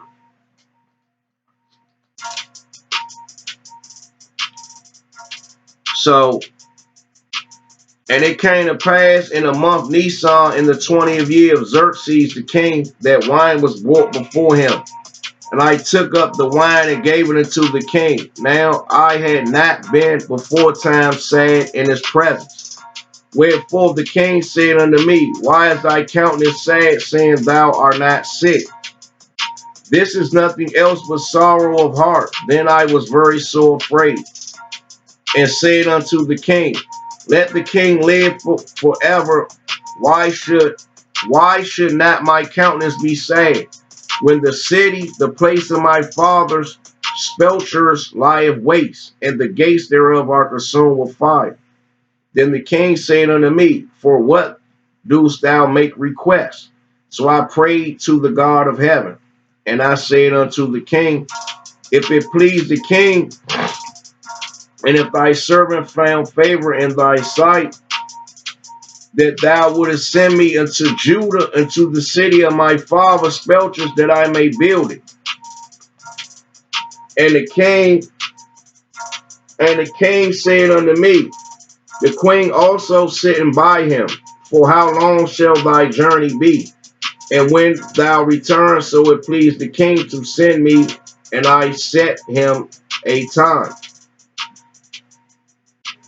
Okay. Moreover, I said unto the king, if it please the king, let letters be given me to the governors beyond the river, beyond the river,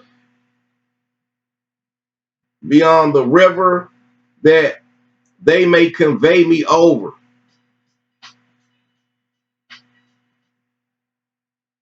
Moreover, I said unto the king, if it please thee, okay, governors of Judah, hold on, return to it, okay, please the king, let letters be given me to the governors beyond the river, that they may convey me over till I come unto Judah. So he telling them to send notice to him that he coming, and a letter unto Asaph, the keeper of the king's forest, that he may give me timber to make beams for the gates of the palace which appertain to the house, and for the wall of the city, and for the house that I shall enter into. And the king granted me according to the good hand of my God upon me.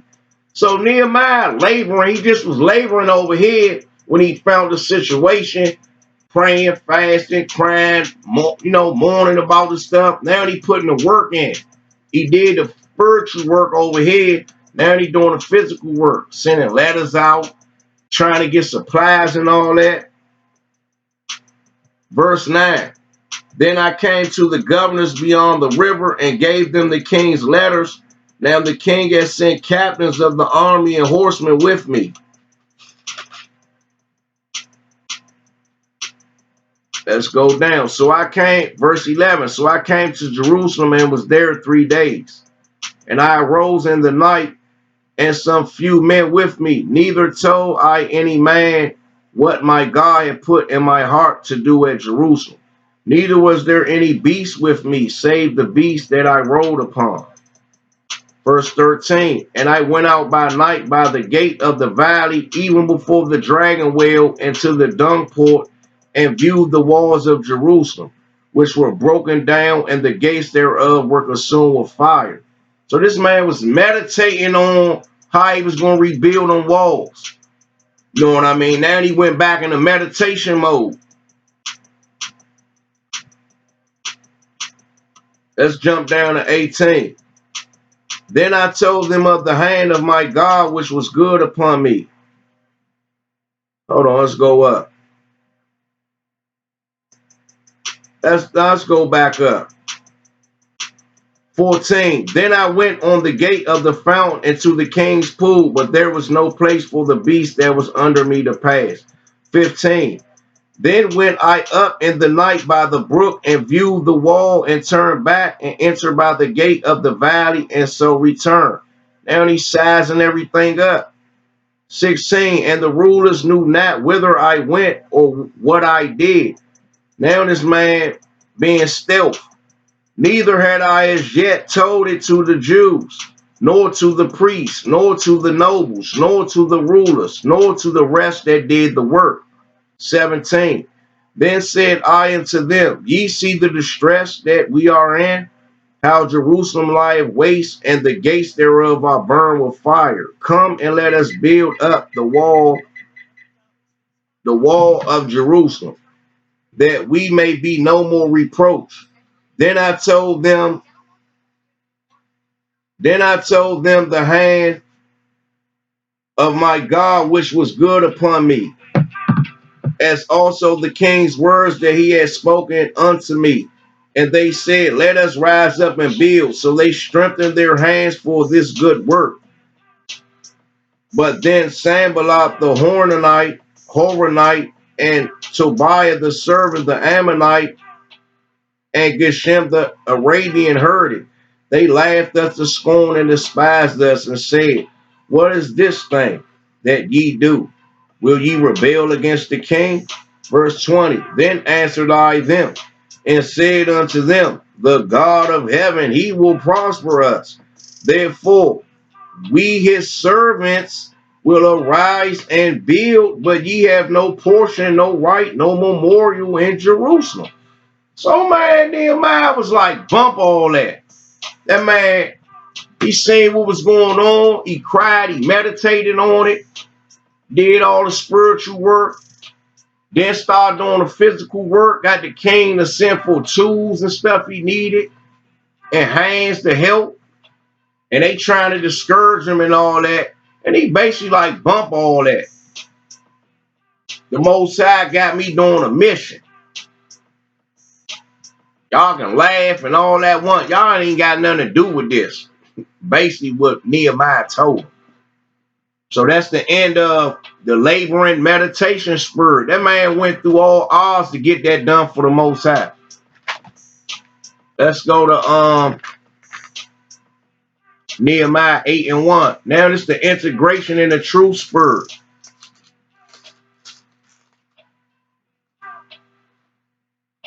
Nehemiah 8:1. Nehemiah 8:1. And all the people gathered themselves together as one man into the street. And all the people gathered themselves together as one man into the street that was before the water gate. And they spake unto Ezra the scribe to bring the book of the law of Moses, which the Lord had commanded to Israel. So they gathered themselves together as one man. They had understanding we all equal one man. Come on, let's go to Isaiah.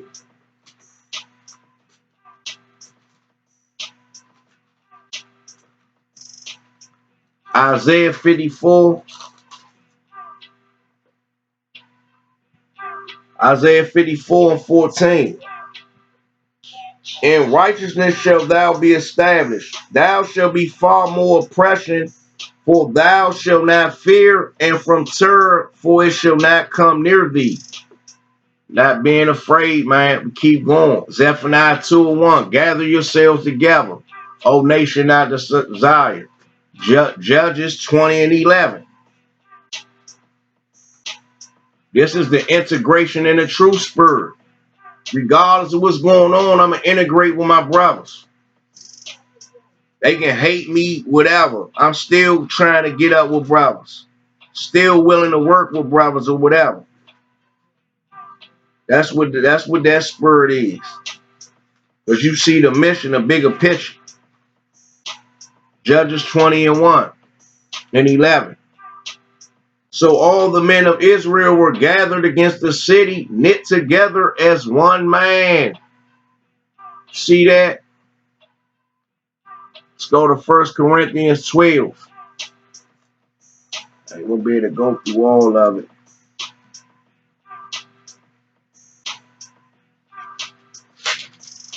1 Corinthians 12. 1.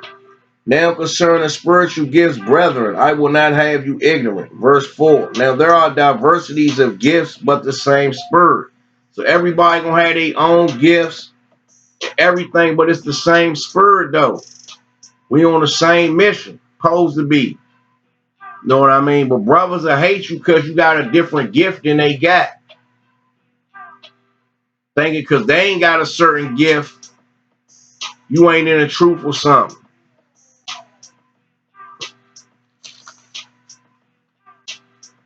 Let's go to I'm supposed to read 4 through 27. Well, verse 5, and there are differences of administrations, but the same Lord.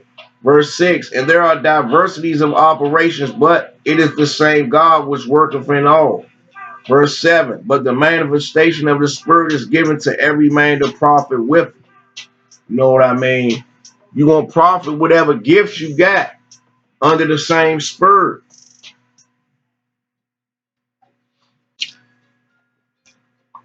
One brother got a lot of deep understanding on science, relationships, on anything. He gonna profit in that area. He might got understanding on everything. Gonna profit in any area he go into. He gonna profit because he was blessed with the gift of understanding on a wide range of things. Let's go to Matthew 25 and 40. Matthew 25 and 40.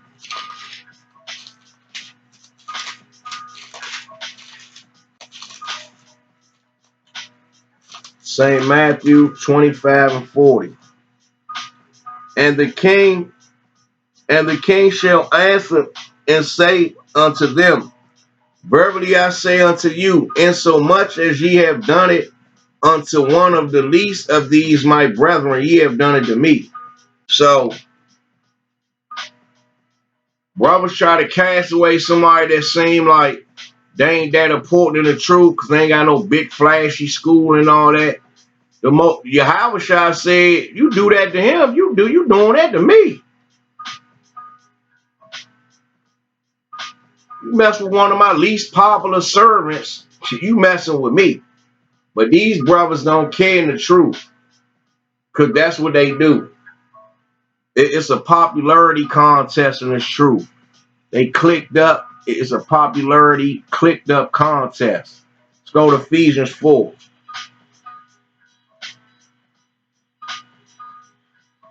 Ephesians 4 and 13.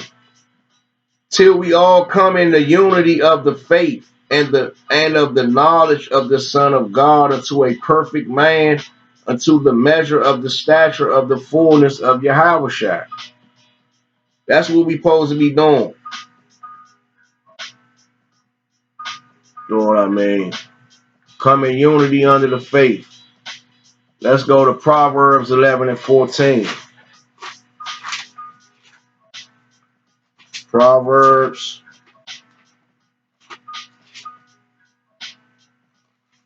11 and 14. Wherefore, no counsel is the people fall, but in the multitude of counselors there is safety. It's saying the multitude of counselors. So you can't sit up there acting like ain't nobody else and the truth don't matter. It's just me. It's all about me. Everybody get all the understanding from me. I got all the understanding, knowledge, and wisdom. It said the multitude of counselors. Read it again. Where no counsel is, the people fall. Because brothers, they got them spurs on them. It's stuff they not touching on. So the people going to fall in them categories. But in the multitude of counselors, there is safety. It's safety in a wide, diverse range of schools. Brothers that can go on a diverse of topics. It's a brother and it's somebody somewhere that can tackle some of Esau's lives. That can edify you on something. The Most High got men that can touch on anything in His truth. That's where the safety at. Let's go to Isaiah 45. Isaiah 45 and 19. I have not spoken in secret in a dark place of the earth. I said not unto the seed of Jacob, seek ye me in vain. I, the Lord, speak righteousness. I declare things that are right. The Most High declare, brothers, that don't be coming with that nigger spur, man. You over there, we over here, you over there. That ain't right. Most High don't declare that. 20.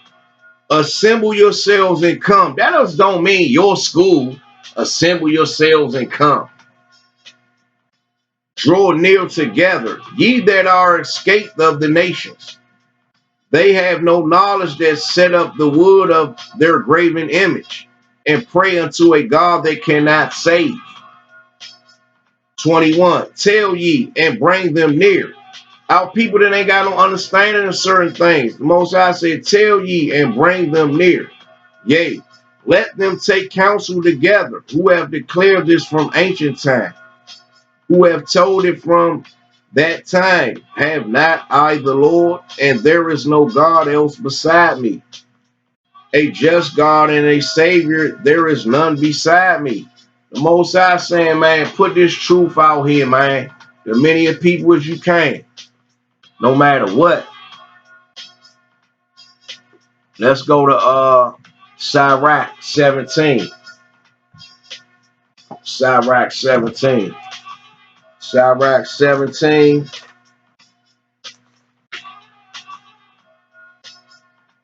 and 11. Beside this, he gave them knowledge and the law of life for heritage. 12. He made an everlasting covenant with them and showed them his judgments. So the law of life is heritage. The law of life means everything. Your household, this earth, the plants, the animals, everything. Because we supposed to own this earth and run it. We supposed to run this earth. Somebody give you a business, they're expecting you to run it right by their rule structure. If you don't, they're gonna find somebody else that can do it. Even if they ain't even gonna run it the way you want to run, they just gonna get you out of there for the meantime. So now let's go into the non-perfect doctrine spur. You know what I mean? You got brothers that thinking they got a 100% of the doctrine, but you're supposed to have a non-perfect doctrine spur. Willing to hear other brothers out, willing to go search something somebody brought out before you scoff against it. Not looking at that you gonna what you thinking is gonna be right all the time. Go Sirach 8. That's the spur. Sirach 8 and 13. Always willing to learn, not closing my ears to other brothers. Chapter 8 and 13. Be not surety above thy power. You got brothers that do that. They just so sure that they right about something above what they really understand. For if thou be surety, take care to pay it. What's that pay it? Now you got to humble down and pay somebody some reverence, apology, something. You're going to have to show, even if you don't say it, you're going to show it in the spirit. That guilt going to be on you. That humbleness going to be on you. That you knew you was wrong about something, but at first you had your chest stuck out, beating on it like a gorilla. Come on, man. Let's go to Sirach 37. Sirach 37.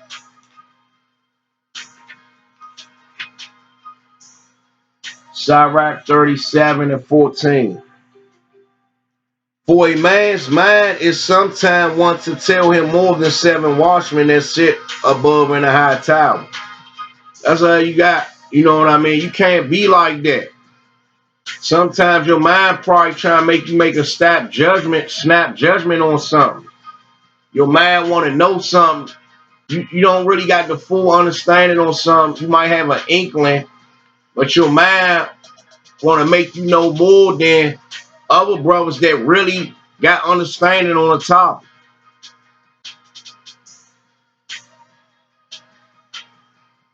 Seven watchmen up there blowing the trumpets telling you danger coming, danger coming. You on the ground talking about ain't nothing coming. I bet you don't nothing come. You can't even see. They can see everything. They can see the danger coming. Man, let's go to Galatians 6 and 13.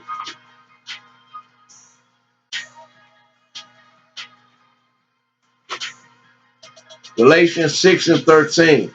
For neither they themselves who are circumcised keep the law, but desire to have you circumcised, that they may glory in your flesh. Read that again. For neither they themselves who are circumcised keep the law, but desire to have you circumcised. Brothers that they ain't all the way keeping the law, desire to have you circumcised. So, hypocrites, that they may glory in your flesh. But God forbid that I should glory. You know what I mean? Brothers ain't keeping the law, but they pressing you to do this and that, or they not 100% in something. They pressing you to do this and that, so they can sit back and he doing that because of me. You know what I mean? And you ain't hardly doing that shit yourself.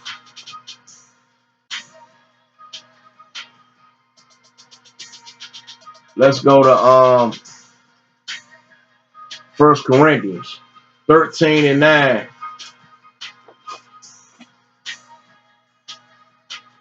1 Corinthians 13 and 9. But we know in part and we prophesy in part. But when that which is perfect is come, then that which is in part shall be done away. You know what I mean? Recognizing that we don't got the full understanding, and when Christ comes, we gonna have the full understanding again. When I was a child, when I was low and when I was young and understanding, I spake as a child. I understood as a child. I thought as a child. That understanding that I thought was right or whatever, that's what I was going with. But when I became a man, I put away childish things. You know what I mean? When I discover something is right, I don't keep teaching them for like a lot of brothers still teaching that chart. They know it's flaws in that chart. They ain't tweaking it on that. Other stuff they teaching, they know it's all, but they still teaching it though. So they still a child. They ain't put away childish things. Because there's brothers that's going to come along and show you that understanding is like a little young baby or something compared to the right proper understanding which you can compare to a grown man. You coming with this childish kitty cat understanding, I'm going to come with this manly, this grown up understanding. Is basically what I'm getting into. Let's go to Luke 5.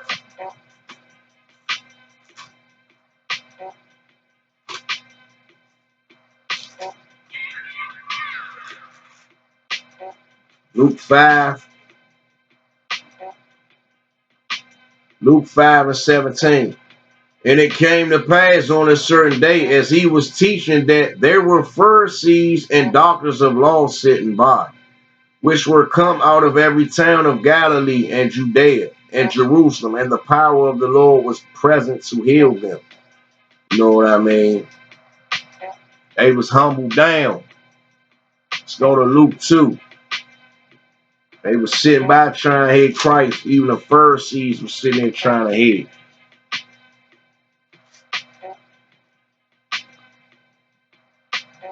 Luke 2:46. And it came to pass that after 3 days they found him in the temple sitting in the midst of doctors, both hearing them and asking them questions. You know what I mean? He was hearing what they was talking about, and he was asking them questions too. This Christ, he was being taught. 47. And all that heard him were astonished at his understanding and answers. You know what I mean? Basically, he was in school. So now, let's go to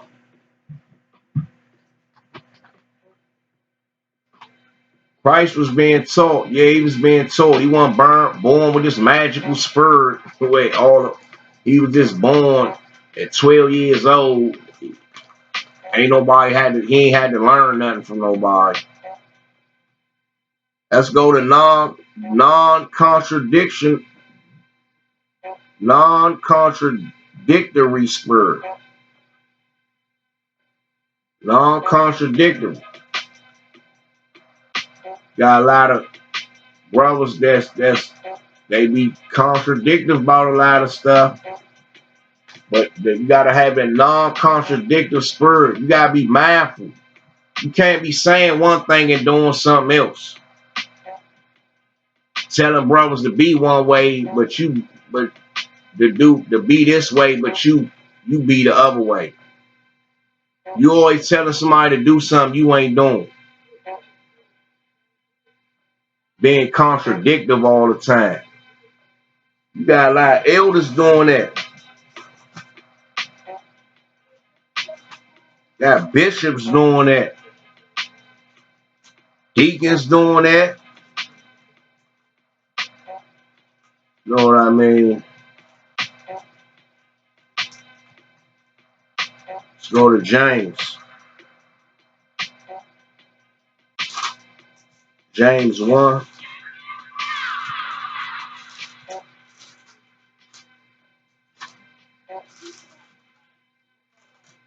James 1, verse 8.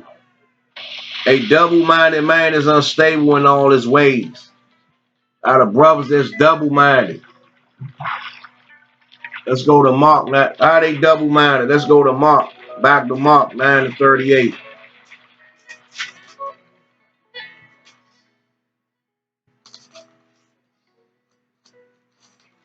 Mark 9. Mark 9 and Mark 9:38. And John answered him, saying, Master, we saw one casting out devils in thy name, and he followeth not us. And we forbade him, because he followeth not us. And Yahushua said, Forbid him not, for there is no man which shall do a miracle in my name that can lightly speak evil of me. For he that is not against us is on our part. Christ telling you right there, don't condemn somebody because they not with your school. But brothers do that. They hear something that come from a brother that ain't with their school. They get in warrior mode, calling them wicked, and they don't know the scriptures. I seen brothers scoff against stuff that they had to turn around and humble down, and now they teaching it. I seen a brother do that about this 13th month stuff. Scoff against it when he first got wind. Oh, now it's an extra month. But now you teaching it. That show right there, you do that nigga, you be hasty to be a nigga, to stick your chest out and rah, rah, rah, rah, rah. without looking into something first. That's proof right there. You being contradict. You tell bro you gotta prove something with a class. You gotta look into something. You gotta prove something with a class. So that means you gotta research something. But you don't do that. You try to prove something with your mouth and a twisted scripture. 1 and 2 and 3 little scriptures. 1 and 2 and 3 little scriptures. Niggas some contradictory hypocrites, man. Go to Proverbs 24. Man, man, come on, man. Get your butt dissected. Coming at me with that foolishness and madness. That's mischievous madness, like the scriptures say. Proverbs 24 and 28. Be not a witness against thy neighbor without cause, and deceive not with thy lips. It say, be not a witness against thy neighbor. Brothers, he get a wind of something. They be being a witness, meaning they speaking against you like they got facts and proof that what you teaching is wrong. And what it say, deceive not with thy lips. You deceiving people like you really know what you're talking about and you don't. Proverbs 18. Proverbs 18. Proverbs 18, verse 3. When the wicked cometh, then cometh also contempt, and with ignominy reproach. You know what I mean? When the wicked cometh, then cometh also contempt, and with ignominy reproach. Hold on. Going to a definition real quick.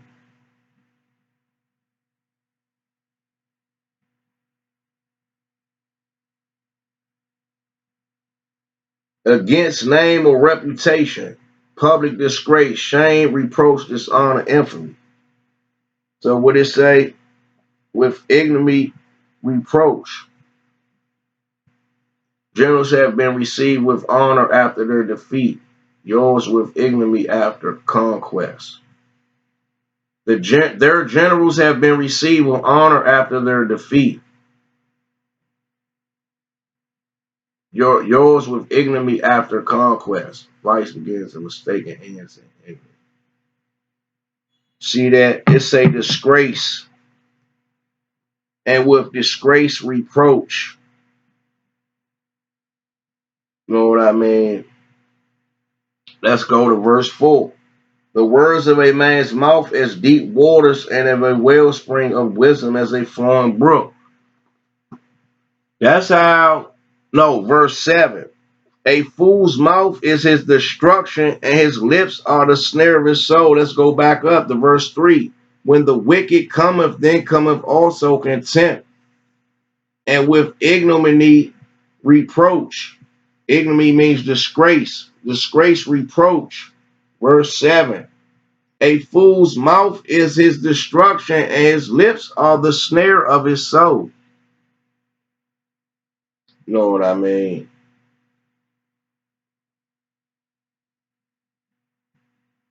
You know. Let's go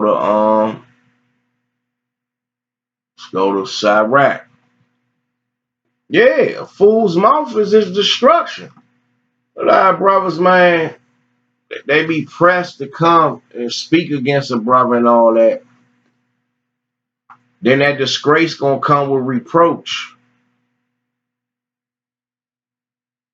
When you get disgraced by your mouth and all that, that contempt and all that, you gonna be reproached, man, by the disgrace. That is, it's a reproach gonna come with that word mean disgrace. Comes reproach. Your butt gonna be corrected. You can be disgraceful about it all you want to.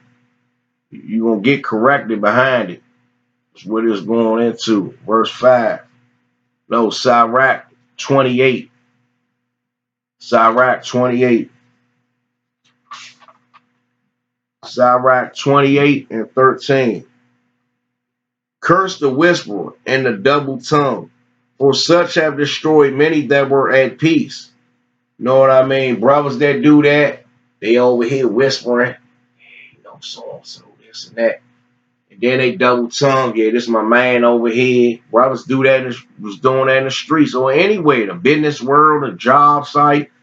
He your friend over here, but then he over here with the supervisor talking about you, trying to get a pay raise, a bigger position.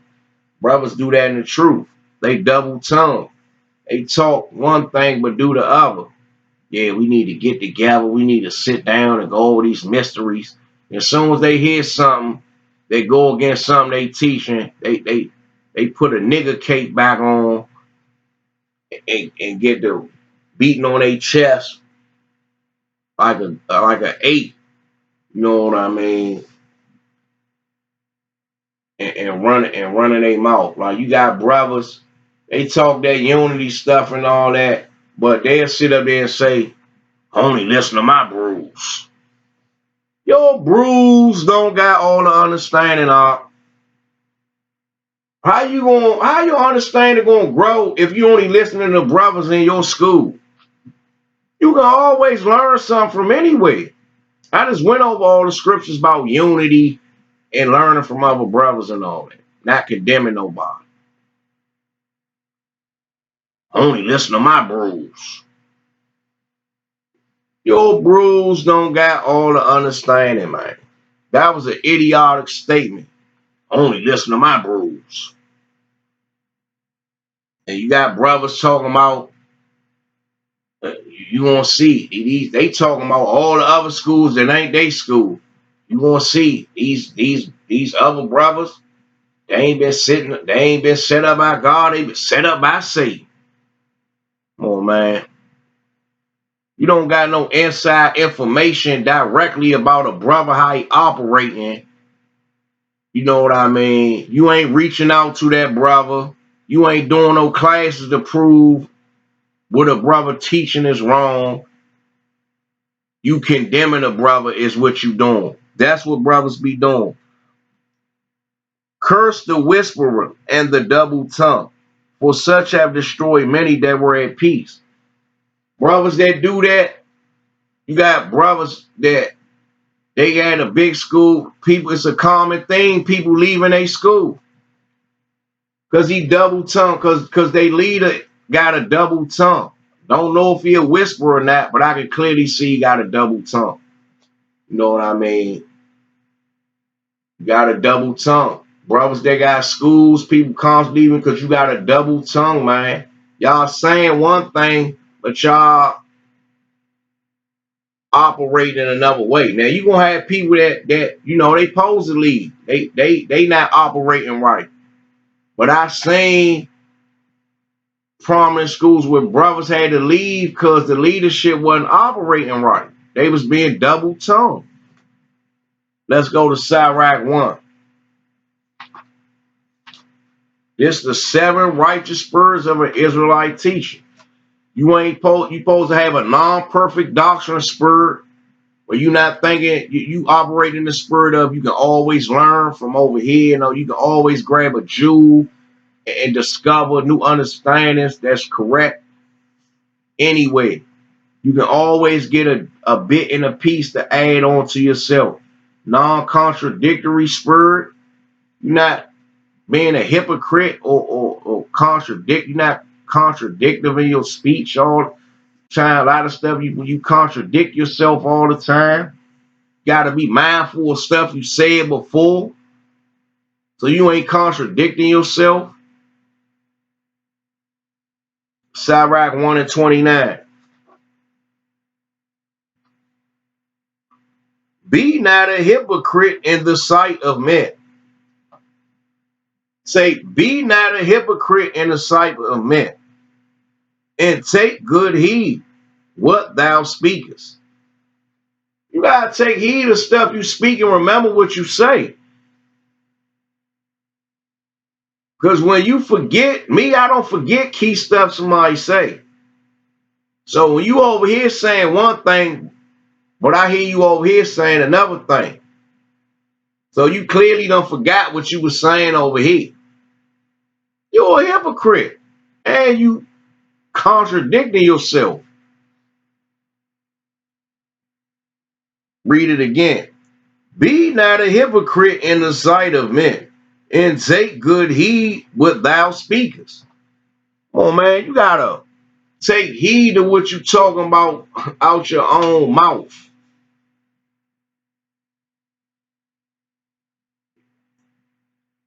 You can't be forgetting stuff you say.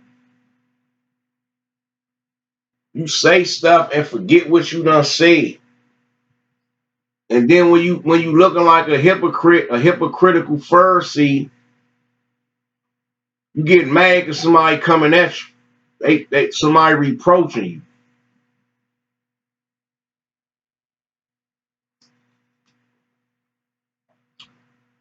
Ain't none of you elders, ain't none of you dudes in this truth beyond reproach. You need to get that through your head. You don't know who the Most High gonna wake up to do what. You brothers keep on,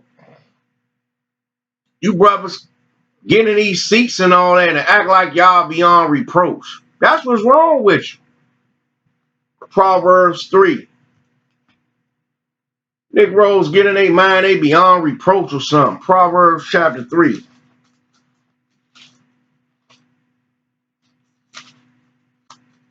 Somebody ain't got no big school, they can't reproach. Man, get out of here, man.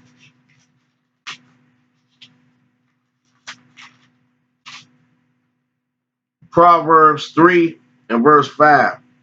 Trust in the Lord. So now we on in this truth for God, not man. So the first spur was about being a servant. This spur number 7. Battling this truth, being in the truth for God and not man. I don't care what none of you brothers talking about. Prove me wrong or something and all that sidebar stuff. Keep it to yourself. Anything you accusing somebody of, prove it. Proverbs 3 and 5. Trust in the Lord with all thy heart, and lean not on thy own understanding. Verse 6. In all thy ways acknowledge him, and he shall direct thy paths. That's what I do. I thank the Most High for anything. You know what I mean? And I trust in him. He guide me. That's what fuels me every day in my thoughts. How I'm operating. Through my missteps or whatever. I'm still meditating in the Most High. Romans 3. So none of you Negroes not gonna convince me like I ain't in this truth or something. I ain't talking about nobody particular. I'm talking in general.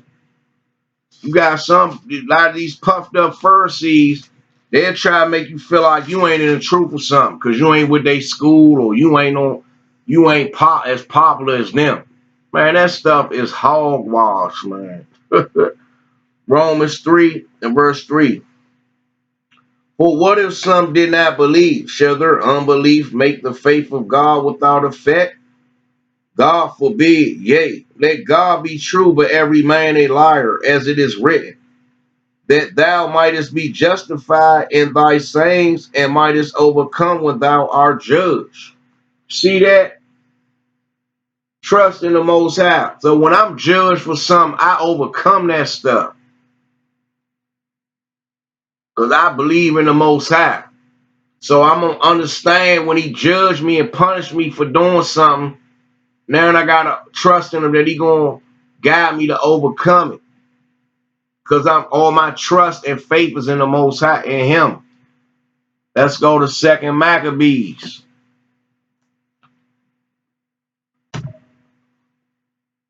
2 Maccabees, chapter 6. It's a story about a man who had all his faith in the Most High. Yeah. Not worrying about puffed up Pharisees and other sincere other sincere brothers' misunderstandings. Not worrying about none of that stuff can't confuse me or rattle my spirit in its truth. You know what I mean? I study enough and meditate enough to see through the folly, man. See through any little mind games, psychology tricks brothers try. They misunderstandings, they misreasonings, they reasonings that's off, they little ways and all that. Man, I see through all that stuff and spiritually dissect that stuff. Second Maccabees chapter 6, verse 1. Long after this, the king sent a old man of Athens to compel the Jews to depart from the laws of their fathers and not to live after the laws of God. So they try to send this man and make him go convince people not to follow Yahweh. Verse 2. And to pollute also the temple in Jerusalem, and to call it the temple of Jupiter Olympius. See that? Try to get them to change the name of the temple in Jerusalem. And that in Garzim of Jupiter, the defender of strangers, as they did desire that dwelt in the place. Verse 3. The coming in of this mischief was sore and grievous to the people. Verse 4. For the temple was filled with riot and reveling by the Gentiles. They was partying and rioting, who dallied with harlots. They played around with whores and had to do with women with the circuit of the holy places. And besides that, brought in things that were not lawful. They was doing anything. Verse 5. The altar also was filled with profane things, which the law forbiddeth. Verse 6. Neither was it lawful for a man to keep Sabbath days or ancient feasts, or to profess himself at all to be a Jew. And in the day of the king's birth, every month they were brought by bitter constraint to eat of the sacrifices. And when, hold up, I need to write that down. Hold on. But it verse Salakia, verse 7. All right. And in the day of the king's birth, every month they were brought by bitter constraint to eat of the sacrifices. And when the feast of Bacchus was kept, Bacchus was a wicked feast, a wicked god was kept. The Jews were compelled to go in procession to Bacchus carrying ivy. Verse 8. Moreover, they went out a decree to the neighboring cities of the heathen by the suggestion of Ptolemy against the Jews, that they should observe the same fashions and be partakers of the sacrifices. And whoso would not conform themselves to the manner of the Gentiles should be put to death. Then might a man have seen the present misery. Verse the seed, to get them to see, they ain't playing. Verse 10. For there were two women brought who had circumcised their children, whom when they had openly led round about the city, the babes hanging at their breasts, they cast them down headlong from the wall. See how they used to treat our people back then? Verse 11. And others that had run together into the caves nearby to keep the Sabbath day secretly, people going hard to keep the Sabbath, being discovered to Philip, were all burnt together, because they made a conscience to help themselves for the honor of the most sacred day, is the Most High Sabbath. Verse 12. Now I beseech those that read this book, that they be not discouraged for these calamities, but that they judge those punishments not to be for destruction, but for a chastening of our nation. Verse 13. For it is a token of his great goodness when wicked doers are not suffered any long time, but forthwith punished. Verse 14. For not as with other nations whom the Lord patiently forbeareth to punish, till they come to fullness of their sins, so dealeth he with us. So the Most High, people get to wonder why these other nations get away with a lot of stuff. The Most High, they can't sin. They not under the law. But when they go too far, then the Most High punish their ass and shut them down. But he gonna get us first, because we under the law.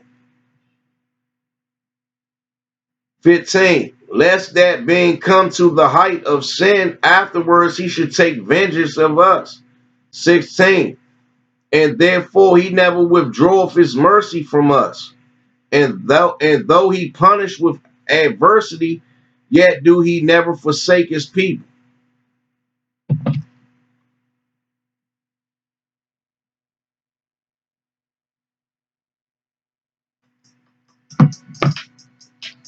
15. Lest that being comes, okay. 16. And therefore he never withdraweth his mercy from us, and though he punish with adversity, yet do he never forsake his people. 17. But let this that we have spoken be for a warning unto us. And now will we come to the declaring of the matter in few words. 18. Eleazar, one of the principal scribes, an aged man, and of a well-favored countenance, was constrained to open his mouth and to eat swine's flesh. So they forced him to eat pork, but he chose rather to die gloriously. They tried to force him to eat pork than to live stained with such an abomination. Spit it forth and came of his own accord to the torment. So they forced it in his mouth and he spit that shit out. Verse 20. As it behooved them to come that are resolute to stand out against such things as are not lawful, for love of life to be tasted. 21. But they that had the charge of that wicked feast, for the old acquaintance they had with the man, taking him aside, besought him to bring flesh of his own provision. So let's read 21 again. But they that had the charge of the wicked feast, for the old acquaintance they had with the man, taking him aside, besought him to bring flesh of his own provision. So they seen he wasn't rocking like that. So they was like, well, go ahead, you can bring whatever you want to eat, because they had an agenda, such as was lawful for him to use. So they didn't want him to break the Most High law because they had an agenda. They wanted him to fake like he was eating pork, like he was going off so he can get the other Jews to follow. Um,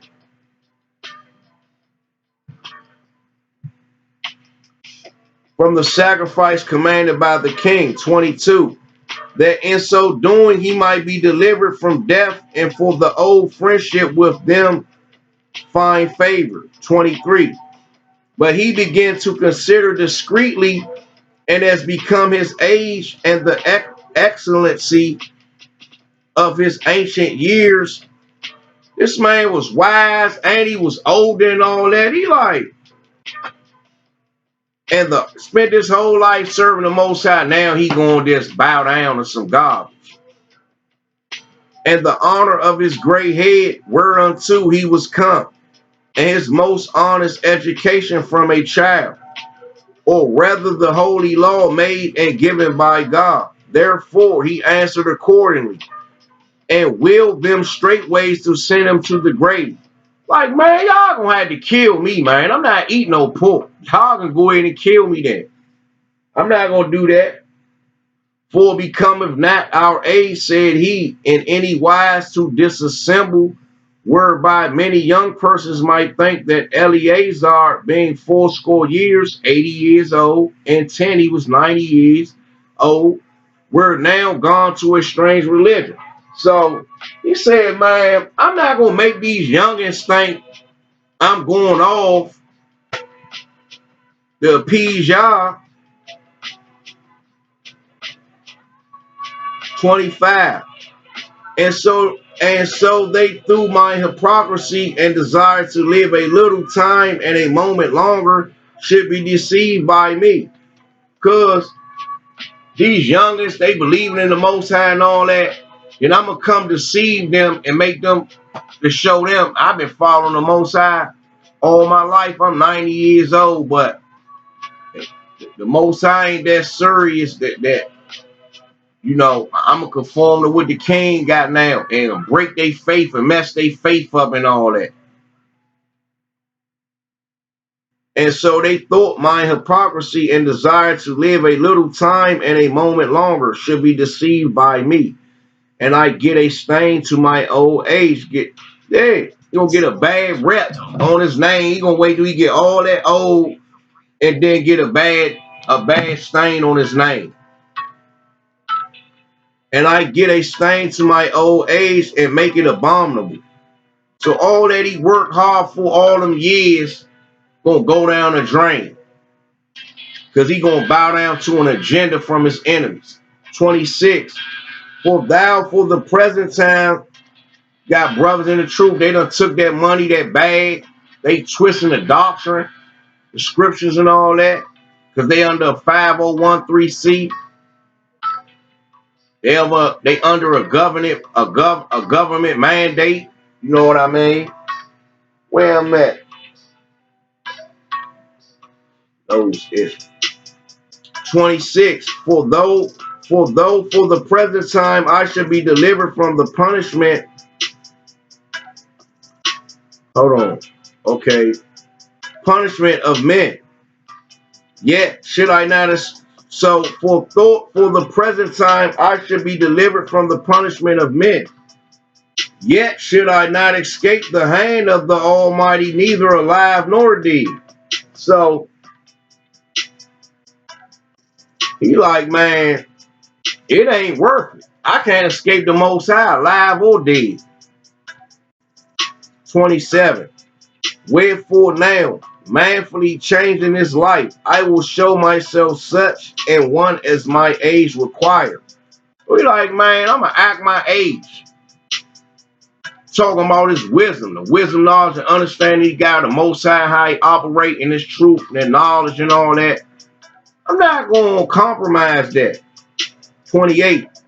And leave a notable example to such as be young to die willingly and courageously for the honorable and holy laws. He going to be a good example to the youth underneath him, man. He not going to bow down to what men want him to do that he can see is off. They ain't just talking about other nations. It's talking about brothers in this truth too. Not bowing down to what you see is off. Not being a get along to go along. A yes man. A flunky. A underling. A son.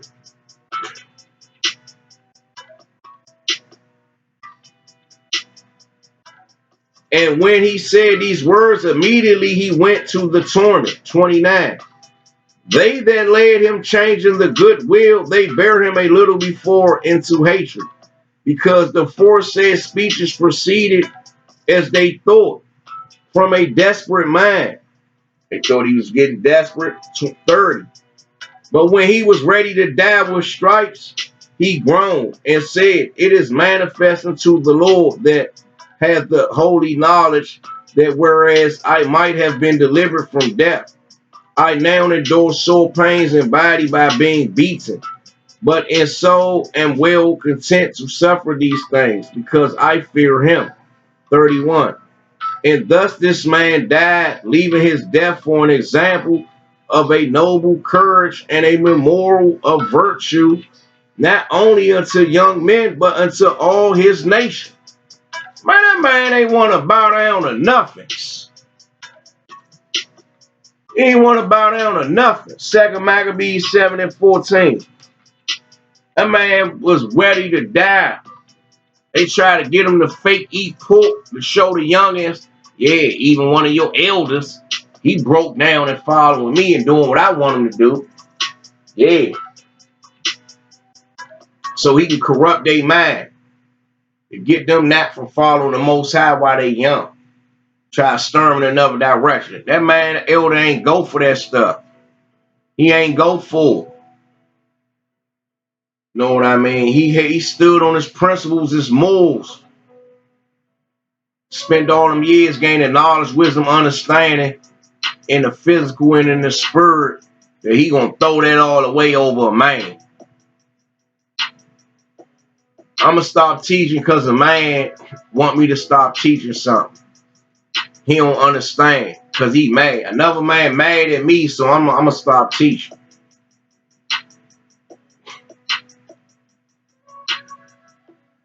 Let's go to 2 Maccabees 7:31.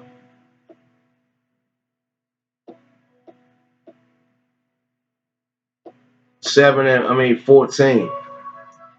So when he was ready to die, he said thus, it is good being put to death by men, to look for hope from God to be raised up again by him. As for thee, thou shalt have no resurrection of life. You hear that? He said it's good to die by men, so I can be resurrected by the Most High. What he say? So when he was ready to die, he said thus, it is good being put to death by men, to look for hope from God to be raised up again by him. As for thee, thou shalt have no resurrection to life. You know what I mean? Our people had a basic understanding about life and death. You know what I mean? That's called the in this truth for God, not man spur. No matter what these Pharisees around you talking about, envious, hating brothers, these fake brothers, you keep being sincere and doing the work. Don't be starstruck in this truth, looking at schools and garments and platforms and all that. You go by what's right. You go by what you can see is the truth. Through your meditation, your study, your research, you know what I mean? Search stuff out. Meditate on stuff long as it takes to get the understanding for it. You know what I mean? Don't come in this truth. You want to be a teacher, you know, well, don't come in this truth jumping up under somebody. You planning on being a teacher. Sit back and study these schools, these Pharisees and sincere brothers. Study it all. Study the whole picture. You know what I mean? Meditate day and night. Joshua 1:8. Labor in your mind, meditate. You know what I mean? Study and research stuff out before you make a snap decision about an understanding on something. Or you ready to go and try to teach this or that, and you don't fully understand it. You know what I mean? And just take your time in the truth, you know, and don't waste time on bull on BS. You know what I mean? Don't be rocking to and fro over here and over here. You know what I mean? Slowly build your foundation brick by brick. You get solid on this understanding. Okay, now it's time to add another brick on that. You got solid on that understanding. Now I'm studying this. When you fully understand it, you know, because it's all, even though you fully understand something, that don't mean it can't be made better or tweaked. Like, for instance, I understand Ruth from the tribe of Judah. But do that mean when the next time I do a Ruth class, I can't make a better class? Yeah, I can make a better class. But I got the full understanding on the mystery about Ruth. You know what I mean? And on